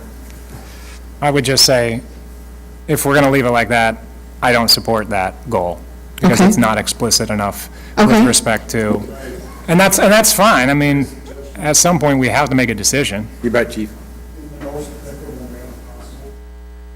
Yes. Well, I mean, yes, but does that then mean that, well, again, you go back to the definition of equity. right? But no, that's a good suggestion. I mean, I've seen cities, and I didn't put some of them in here, but I think, actually, Moses, you, I think, have one on here from Champaign. Like something about historically underserved resident neighborhoods, that language is in one of them that pertains to housing, but we could almost borrow that essentially, right? You could use underserved, or you could use, instead of equitable, would that be something that? So does that mean, though, like, if an infrastructure project or water or sewer project doesn't meet the underserved population, then it goes down in priority when, it's Right, and that's a good point, because mandated project? That's what my Yes. concern is. Right. And that's fine, I'm fine with that. Yes, that's explicitly my point, is if it and then there's doesn't, going to be some, it's ranked lower, and that's fine. And if it's not the majority consensus of the council, that's fine. but also keeping infrastructure up here, because, right, the water domes benefits everybody regardless of what community you're in, right? Or what census tract you're in. That goes back to my point about the scoring matrix. Right. It totally leaves out the ARPA eligibility guidelines, and one of which are to do projects in underserved. But that's what you guys kind of hired me for, right, is to determine those for you. So that way council doesn't score, I'm not going to put any projects forward that aren't going to be ARPA eligible or that exceed the revenue loss. So those aren't in a scoring matrix, right? But I've not seen that in a scoring matrix for some ARPA. projects may tick several of the eligibility guidelines and also be in underserved, and therefore, they should get extra points for that. Okay. That's just I think one of my big concerns is if we make it too narrow, Yes. we're going to run into some problems. And the reason I say that is because this is all going to go out to the public. So if you start making it really, really narrow and specific, you're going to have some people getting upset about my neighborhood's not being taken care of, my neighborhood's not being taken care of. So I think if we can keep it high level, like a guiding principle. Yes. And then when we start to put the projects underneath it, then at that point, that's when I think you take it on a case-by-case basis, because there's going to be some projects that, yes, are definitely going to have to be focused in one area of the city. There's going to be others that maybe, like broadly can be across. So I think each project is going to have to be kind of looked at to where is it going to be most equitable and have the biggest impact? I mean, because I don't have sidewalks in most of my ward, but that's not a huge issue.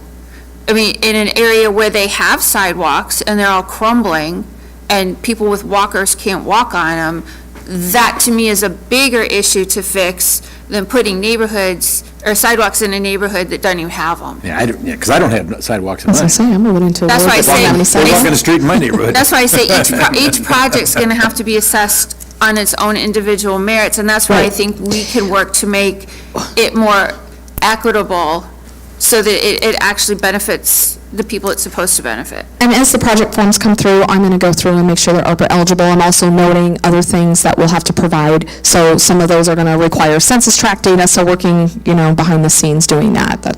I think that's the key point. We have to let the data speak. The data is going to tell us where we really need to be focusing on. Again, the data doesn't lie. The census tract is going to tell us where we need to be really focusing and kind of fine tuning. I agree. We can probably, we could stay high level, but when it comes down to the actual projects, the data will tell us where we need to be spending the money at. Yeah, so if we want to identify But I just think for housing. the purposes of this here, that a general statement like that is probably best, and then, like I said, things will get prioritized and sorted out in the wash, so to speak, through surveys and council conversations down the road. Okay. One other reason the guiding principles are important is, if you develop certain guiding principles and we evaluate that project list and say, there's no projects on here that meet these principles, we'll develop some. So this will help provide guidance to staff on whether Yes. or not we need to develop more programs or projects. I think every Explain the framework. project we want to do benefits the people. So we say residents, I think everything we have to do has to have people in mind. And I think we just have to do the best for them, whether it's the residents that live here, come Right. in And here, some are- that are going to come, anything we can do to retain, attract people. Or do we just put to benefit the community and as a different phrase? Benefit the community instead of residents? We could do maybe that. benefit the community? What do you guys think? we're meeting consensus with this. You think we're consensus, we can move along? Yeah. Okay. And I think primarily, a lot of the infrastructure projects are probably going to benefit all. They're going to be sewer, water, that everybody's going to have for the most part. But as we start getting more narrowed down into the categories, just being what Dylan said, mindful of those equitable opportunities there. I think we all Okay. agree on that. All right, so we've got that, and whatever's on these sheets, or these, we don't have to go just by these. I know you guys might have other ideas besides what's on here. We can always add and take away. So just be mindful, we're not subject to just what's here. This is just the framework, the building blocks, these sticky notes. So housing and neighborhoods, we kind of marked all these. We've got market rate housing, improving and organizing neighborhoods. That one ties into our city council goals, right? Some of these are goals, in my opinion. Yeah, I mean, 3 of these are mine, and I would say that they're, And we can eliminate those. they're more specific projects than Yep, guiding then let's principles. eliminate them. So how do we say? Funding decisions align with community needs. We've got prioritize, support, and reinvest for historically underserved resident neighborhoods, commercial areas of the city. You know, we want to talk about, I like funding decisions align with community needs. funding decisions align with community needs. How's everybody feel with that? Yeah, because it could be market rate housing, it could be affordable Right. housing, it could be Right. whatever. And if we want to break it down, there's going to be, What's that? I think it should be a combination of both. Right. I do too. That's, do too. absolutely.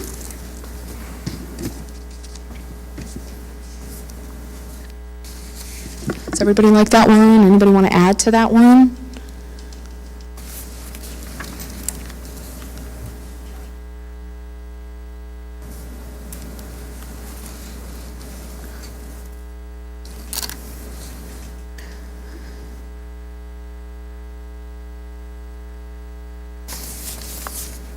I think it's fine as it is.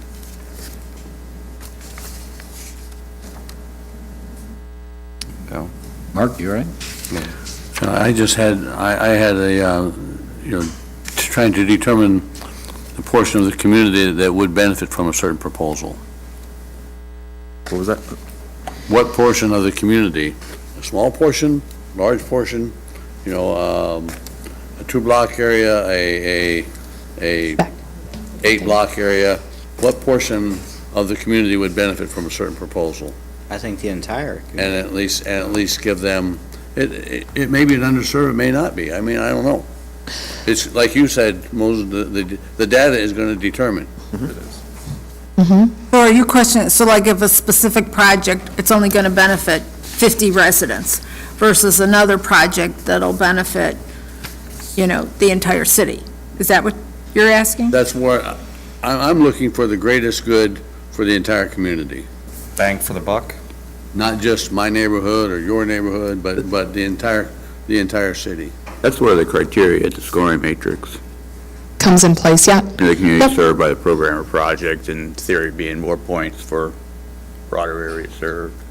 I guess I understood that to be more so making sure that the projects that we're doing are actually needed, or that there's some, that there's a community need for it. Not to pick on the fire department, right? But let's say the fire department wanted some really cool new piece of equipment that you didn't really need, but it would be cool to have, right? We could take the money and buy it, but is it a need, right? Versus want? Exactly. So that's how I understood it a little bit more, is what does the community actually need, and prioritize the projects that are needs versus just wants. Right. Sure. Yeah, there were several on the list that to me were like, that was like wish list kind of thing. Put unlimited Blame them money. for asking. Don't get what you don't ask for. Well, that was my interpretation of it. Yeah. So are we okay with that one, or do we want to add? Sounds like we're good. Okay. Let's move along to, so stable and effective government, which ties into sustainability, right? Garage. We've already identified that as a goal. So how does it articulate to ARPA? So pretty much everybody identified, investing in Rock Island's future. I'm trying to keep it high, aligns with the strategic plan, leveraging, partnerships, secure and stable city government first, setting up the city for success. Those are kind of the higher level, leveraging with grants and matching dollars. We could formulate a sentence on that. Yes, Judith? So a couple of the ones that are on here, there are mine. So I put, projects should demonstrate collaborative partnerships to accomplish specific goal or goals, as well as multiple sources of funding to accomplish the project and goals. So if you have collaborative partnerships, if you have multiple sources of funding, it scores higher. Yeah, absolutely. I think we need to put something like that in. I agree. I would even add, and I know, once again, it's quite broad, but, and then you could add to the end of the sentence or whatever, and set up the city for success. Right. Right. Long-term. Whatever, because you got to think long-term. This one, I'm thinking more longer-term, but Provide benefits over many years. tax revenue in the future, whether it be property tax, income tax, or whatever. That's another one. That's another guiding principle, the return on investment. Yeah. Projects should demonstrate a tangible return on investment, such as future benefits to the cities. For example, increased population, property taxes, sales tax, jobs in the community, etc. If there are intangible benefits, the applicant should make the case why the project is critical to helping Rock Island recover from the pandemic, improve the community, or helping to transform our future. But I like the first part of the first section of that part especially, that ROI, so to speak. Tangible, yeah, return on investment. Do we want to write that down and we can scribble out? We're broad, but I agree, but it's. I think Judith could just repeat it for us, maybe. It was return on investment for tangible, what was that again? Project should demonstrate a tangible return on investment, such as future benefits to the city. Like specifically, population, property taxes, sales tax, jobs. Write all that down. Well, and I think even in a survey, that gives an ability to see forward thinking for, anyone taking the survey.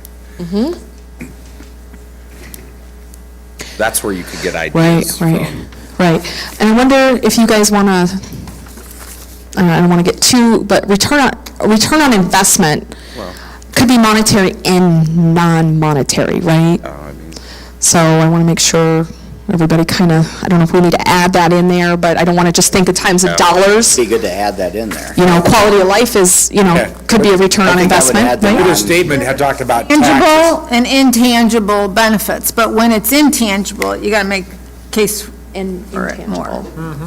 Or something like that. I like even some of that list of tax, property. Oh, tax, yeah, or even, examples, yes. Examples of tax, real estate tax, income tax, I don't know, many, sales tax, that's what I was trying to think.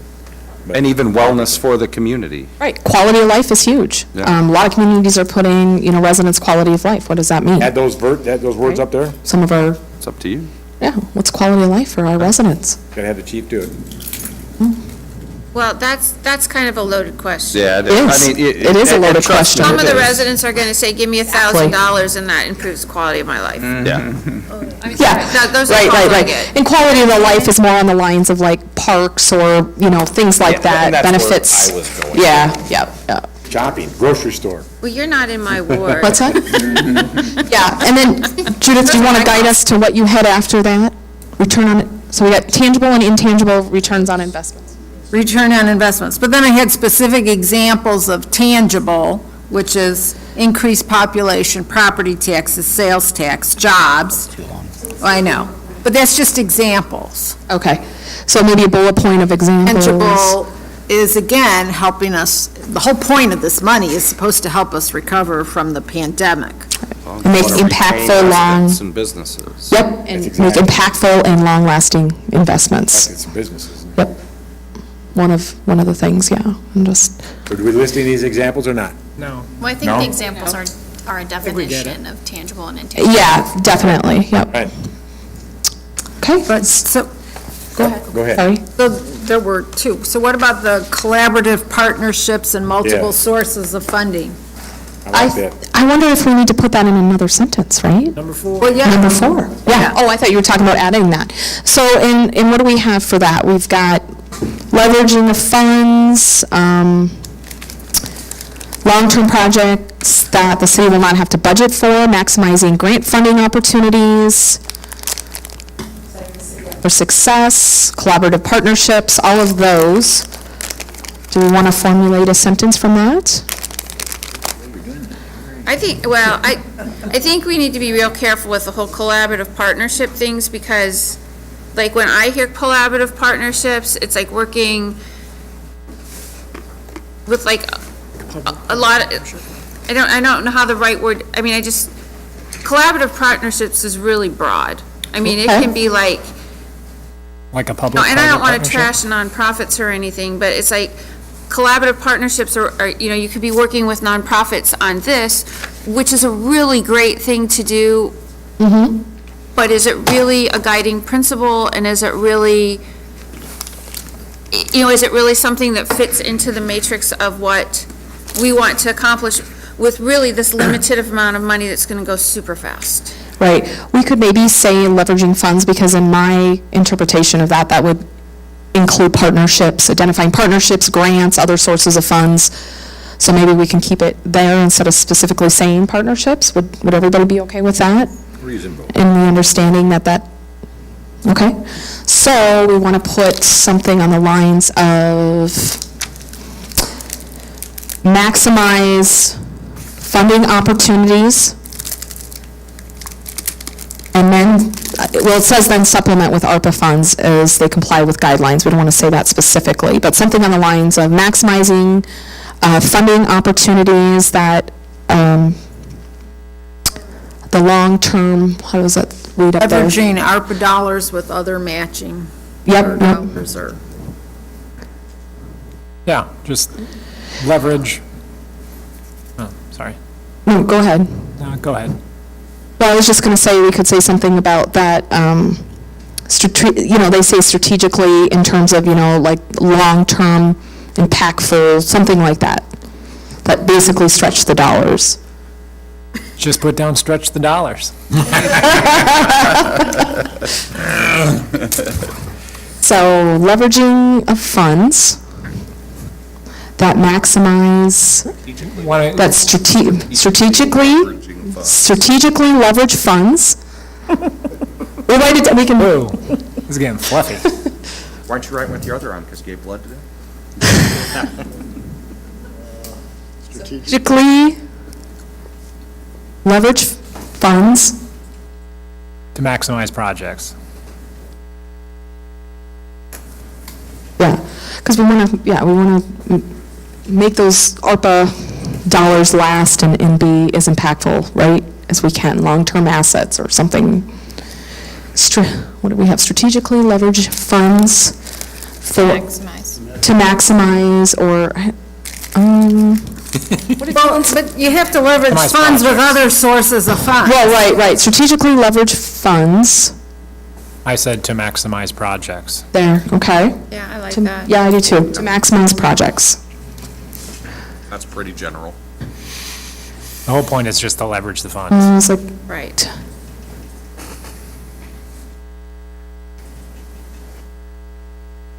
As long as the proposal can be completed within the deadlines. Yeah. So if you're going to leverage something that goes beyond the deadlines, we have a problem. Okay. did you have, Mark, did you have something? I was just talking to him about as long, we're going to leverage these funds for these projects, as long as the projects can be completed within the deadlines prescribed by ARPA. Isn't that true for everything up there? Yeah.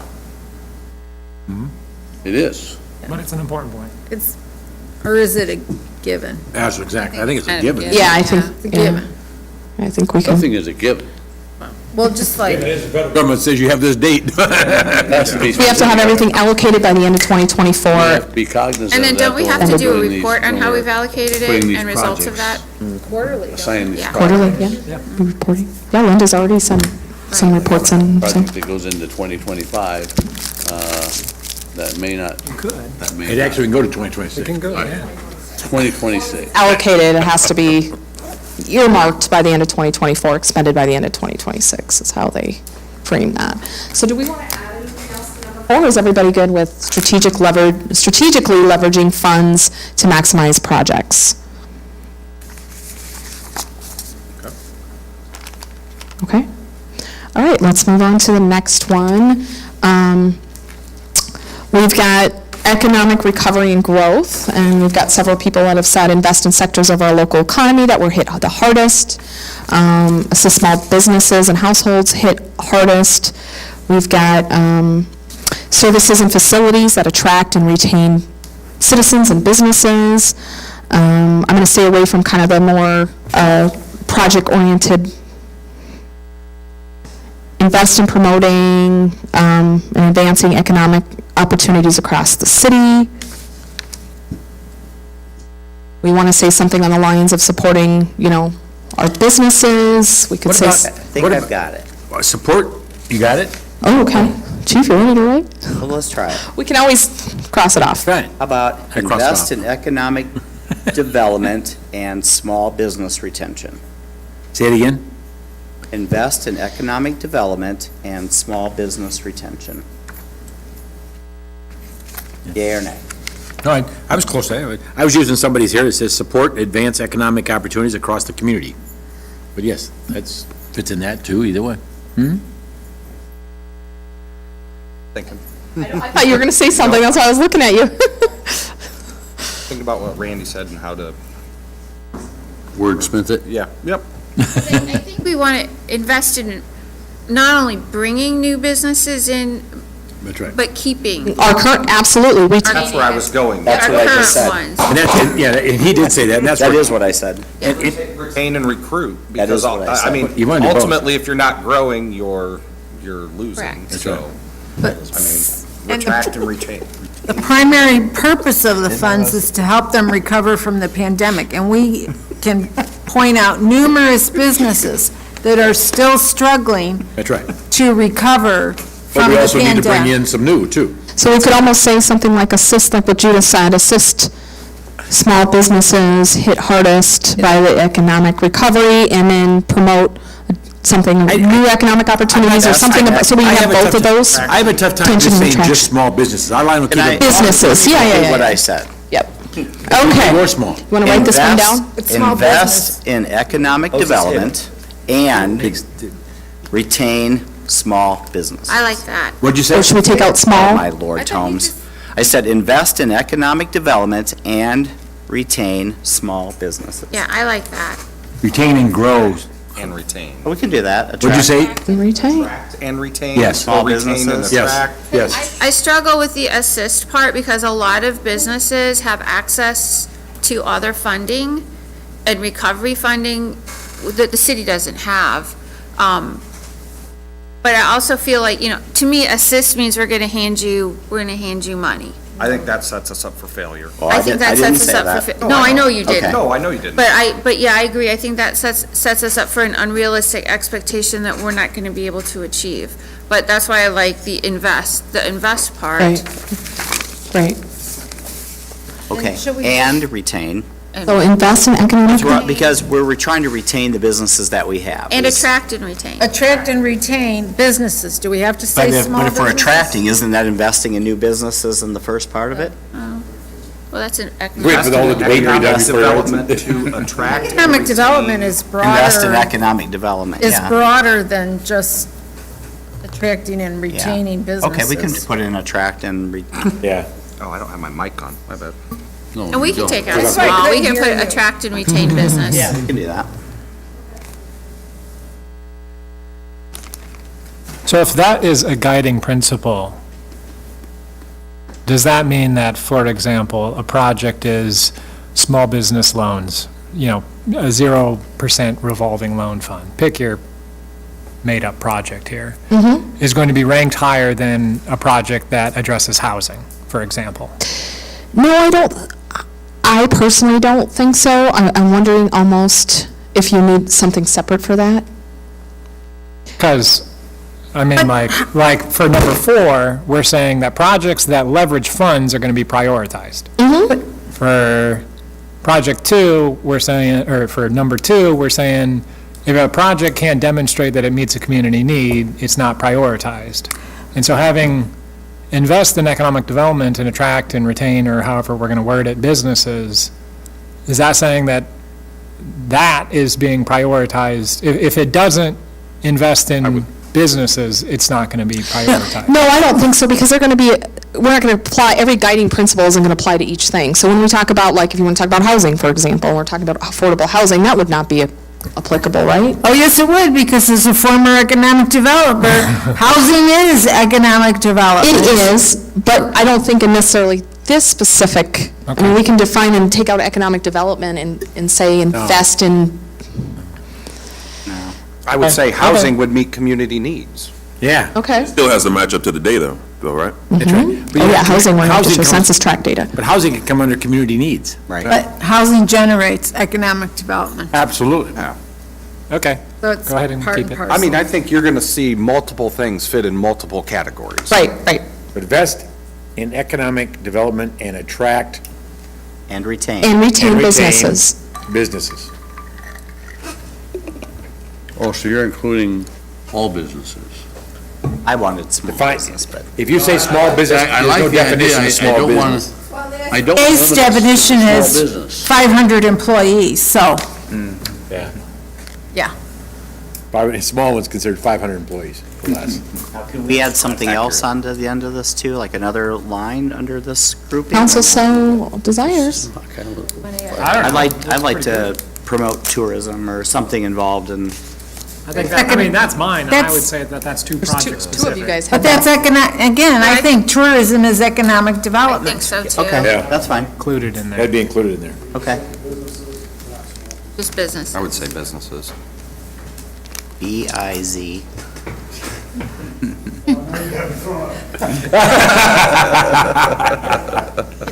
BIS. U-S-I-N-E-S-S. I struggled with that one too, it's BIS. Busyness. BSI. Busyness. The more cute I always little put the I shops before we the have, S the too. more That's tourism fine, we'll get. That's right. Fortunately, my computer spell checks it. Plus Enos.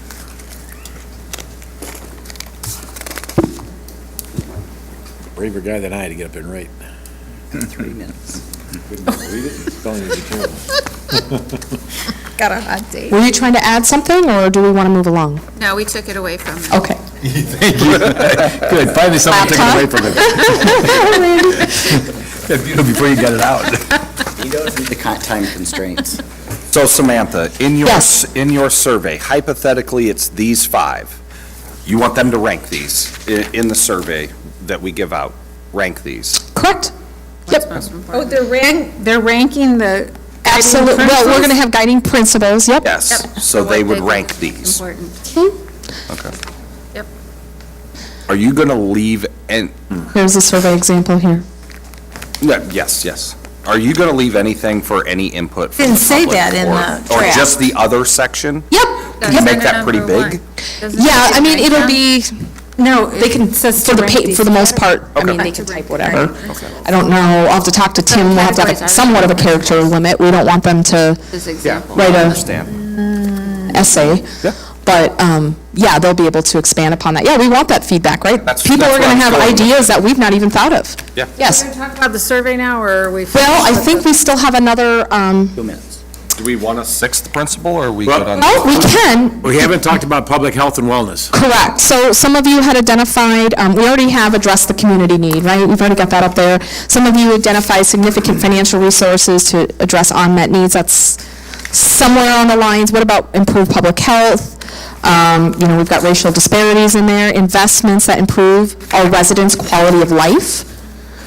Can have something specific to that. But I think that would fall under between number 2 and number 5. And that could very well be.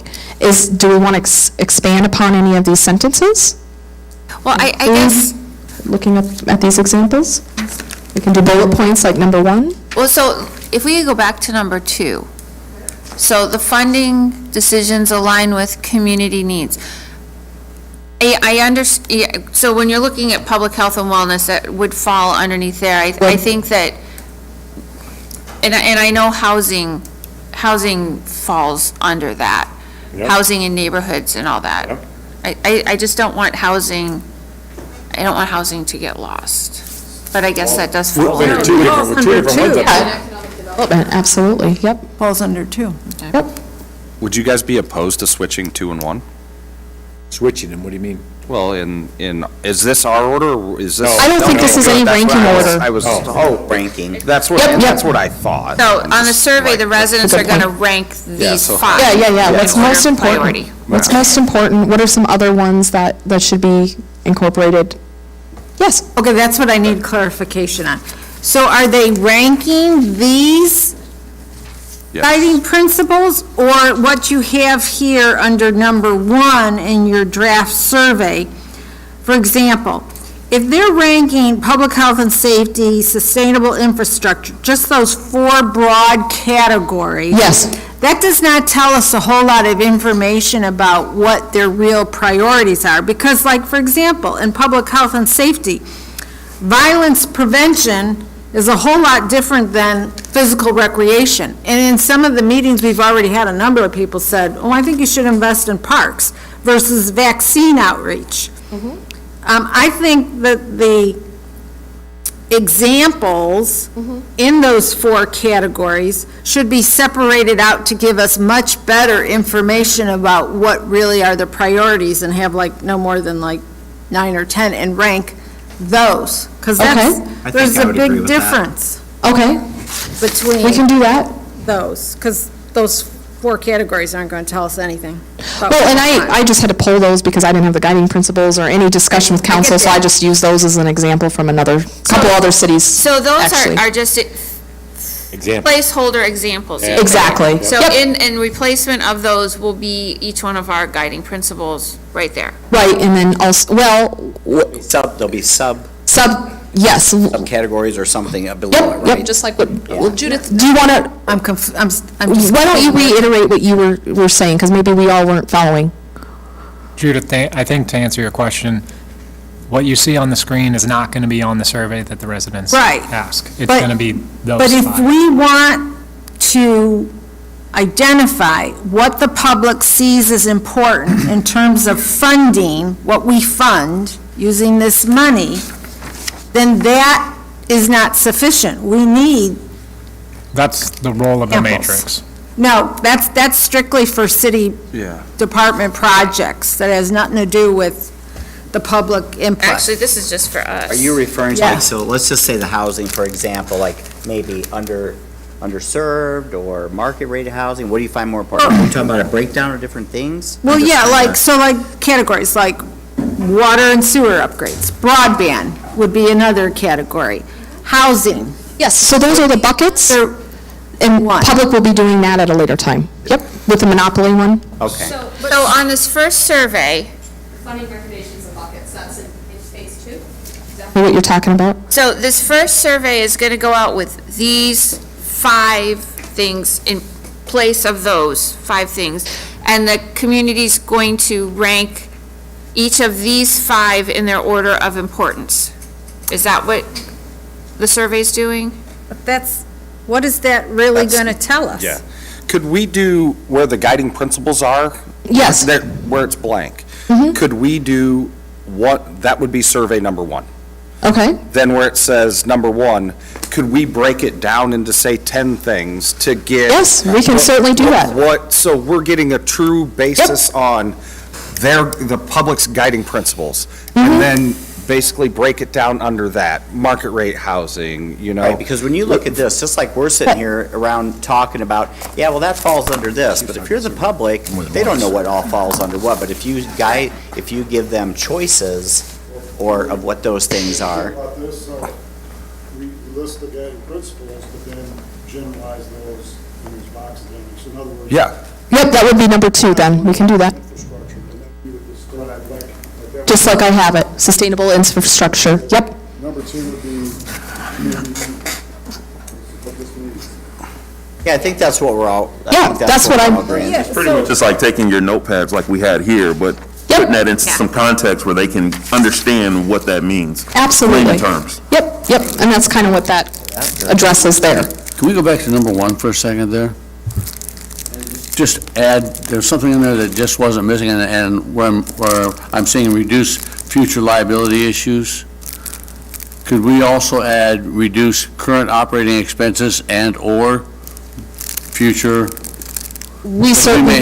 We may have a project that is just going to greatly reduce our current operating expenses and hopefully reduce future liability, but there are different projects that will reduce future but not current. So if you look at number 4, in the last sentence there, that's from our GFAO, recommended. On the screen. Number 4 on the screen.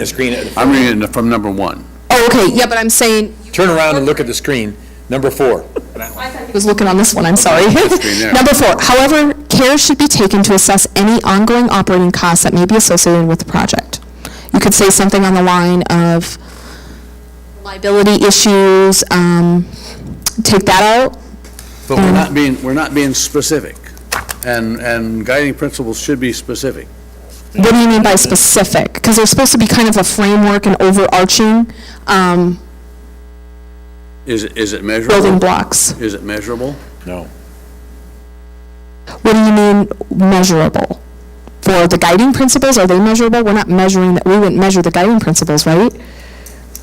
How are you They're just, going to know you've met the mark? Well, those are the other things that are going to be subcategored under those. Exactly. things. Those are the ones. I guess I would view it almost like the city goal, when you just strategic plan, you got the goals that are broad. Yep. And then you do objectives below that get more specific. and those would be the projects. I know about the SMART objectives, but what I'm trying to do is get a little bit more specific, a little bit more guidance, if you will, when we're looking at the projects. Does it lower our current cost, or does it, either one, I don't care which. I have no problem adding the verbiage you wanted. Right. And so when you talk about the project, there's what's called evidence of sustainability. And what that means is defined as the ability to fund programs beyond a one-time use of ARPA funds. So is there funding that has been identified for multi-year program sustainability, those kind of things? Is that what you're referencing? Right. Yep. We can add something, we can add like another sentence or add to that if you'd like to. I'm 'cause- throwing it out there, I'm not, Yeah. and I'm one person, it's up to, council's What do you want to add on? collective wisdom. Reduce current operating Yeah, we could, expenses. it's up on this one here, right? Well, I think that could be like one of the, On 3? or listed. Because I guess how you look at future liability issues as like, liability also. Legal. We're not gonna Well, get sued. legal for sure. No, but But also- also that is gonna, the future liability is future expenses that we're gonna have to pay that are either, we're gonna have to Yep. fund them, raise taxes, take out loans. To me, those all fall under liability. Okay, Yeah. case in point. say Let's say we had a current operational expenses. We put in water meters that actually measure the water that's being used. Does that have a future liability issue? Probably not.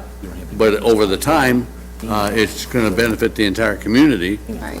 And it's going to benefit the city because we're going to be billing people on a actual usage as opposed to, and it would fall under the water and sewer portion of the eligibility. So maybe instead of liability, put future funding issues?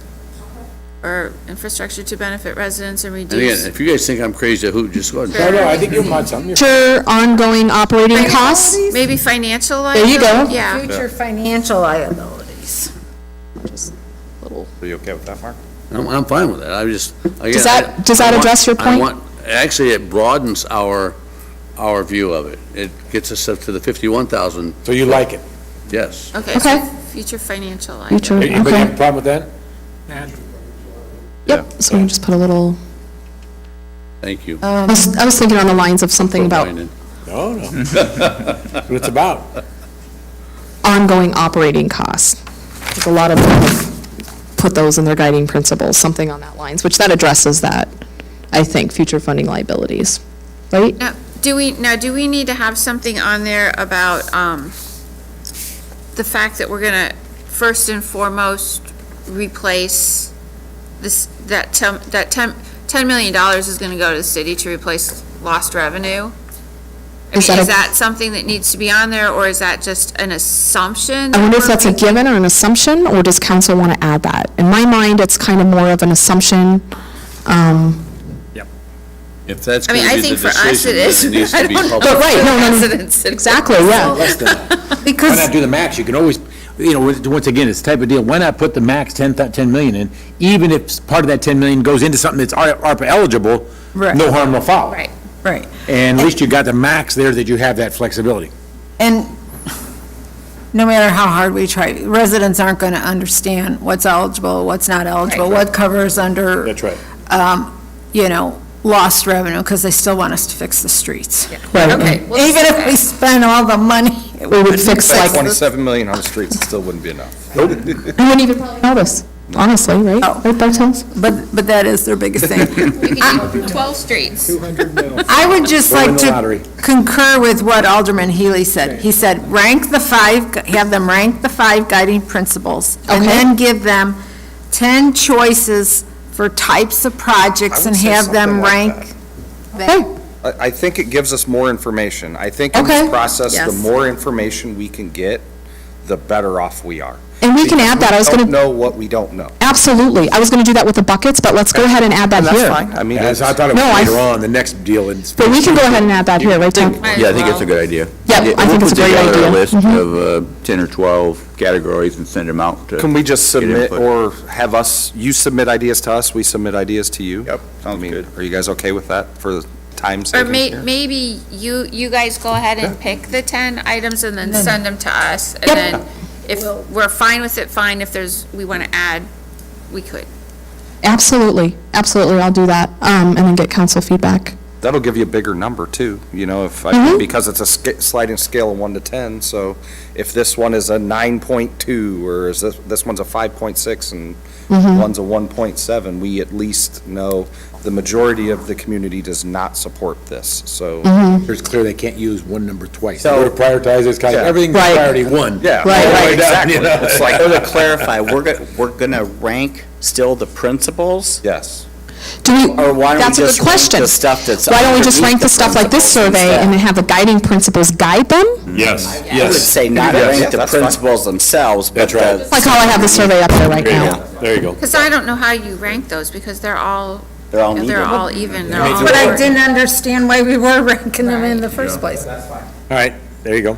But yeah, the things underneath them. Yeah, we'll definitely rank what's can rank. underneath. Well, what's up there, because I didn't originally have guiding principles to rank, but for So the categories. with that demographic data, Yes, so are we collecting it? I mean, people always like to collect data, but if you don't use the data, what's the point of collecting it? So, I mean, I could see why maybe it might be useful in terms of you want to know what your ward thinks or whatever.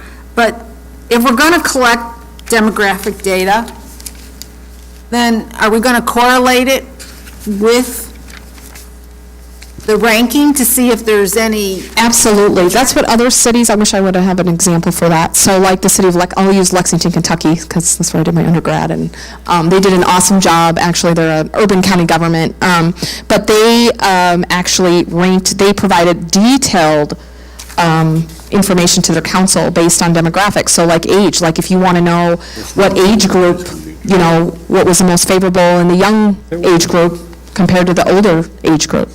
Absolutely, or we can forego it. The other thing is I don't think we beneficial should, but- for is if you don't get a representative sample of your community, you Yep. go try to get more surveys from those groups that aren't represented. Yeah, I was And going to that ask helps. about that, because if there's like a ward up there that has very few, then somehow or another, we didn't get to that ward. And so maybe before we start finalizing the results of the survey, we figure out how to do one more push to whatever one or two wards that we don't feel Right, a right. large enough representation Right. was had it. Or we target, my idea was from the sample data that we get with the demographics, if there's a specific ward or specific group, then with that second round of public input, we really target that specific area or ward or demographic in terms of age, Yeah. race, any of those.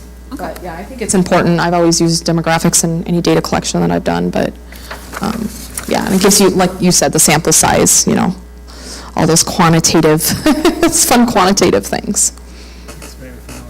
I have a question on something else. Sure. So the project form that department Yes. directors are filling out, is that the same project form you showed us when we had meetings? or No, have you no, Todd and developed it? it's got some of the same information. Todd and I developed that from some other cities that have used it and have used it successfully. And I've got actually a copy you guys can take with you tonight to see. And the directors, some of them have already, I think Angela and maybe Parks too, have already kind of filled out some of those. They're just waiting on these guiding principles to tie in. Yep.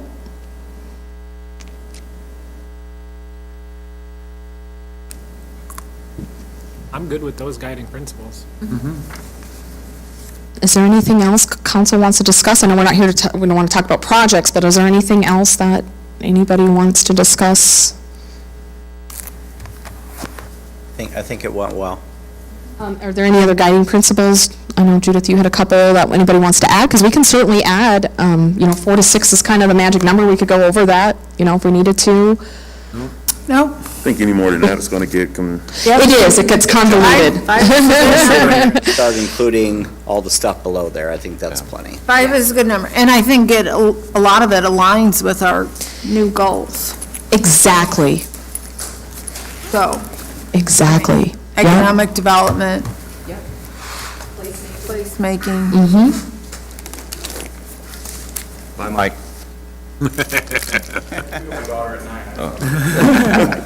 So, Project. I just have a question. Like, you're trying to get this survey launched and figuring out the logistics. Yeah. So what's the timeline for hiring a communication specialist? Rob, I'm sorry, what? you want to come up to the mic, or I can? The 27th, next council meeting. We're approved, what are we doing?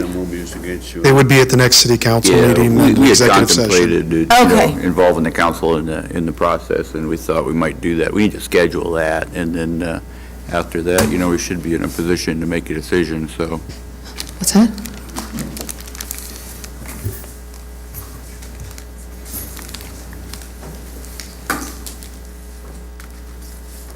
Okay. Let's do good stuff for the city with this. You've made a great Vanna White. And thanks for not. She has a really nice handwriting.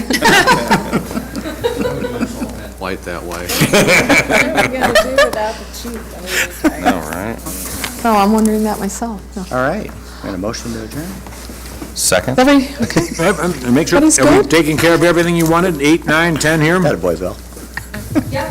Taking care of everything. I'm going to update the survey. I want to get council feedback. Oh, I have some handouts for you guys. Handouts. Let me get those. Something else for discussion or just a handout? Handouts, but she has to do roll call, doesn't she? Yeah, in a minute here, yes, if it's adjourned. I didn't want to make, are you ready for us to adjourn? We already had a motion and a second. I think we're ready. We already did. I didn't call the roll call yet. We bypassed you. Yeah. Just a reminder, if you guys have any ideas, I know, like, you had a job fair, anything like those, please send them to me before the 27th. I'll send you guys an email tomorrow reminding you. There might be some great project ideas to add.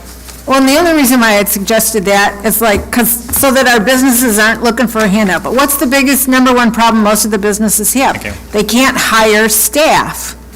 So if we could partner with somebody to work on that particular problem through, job fair assistance to people who want to work with, resume writing and interviewing skills, all that kind of stuff. I just thought that would be a tangible way to help businesses hire, and maybe have a matching service or something,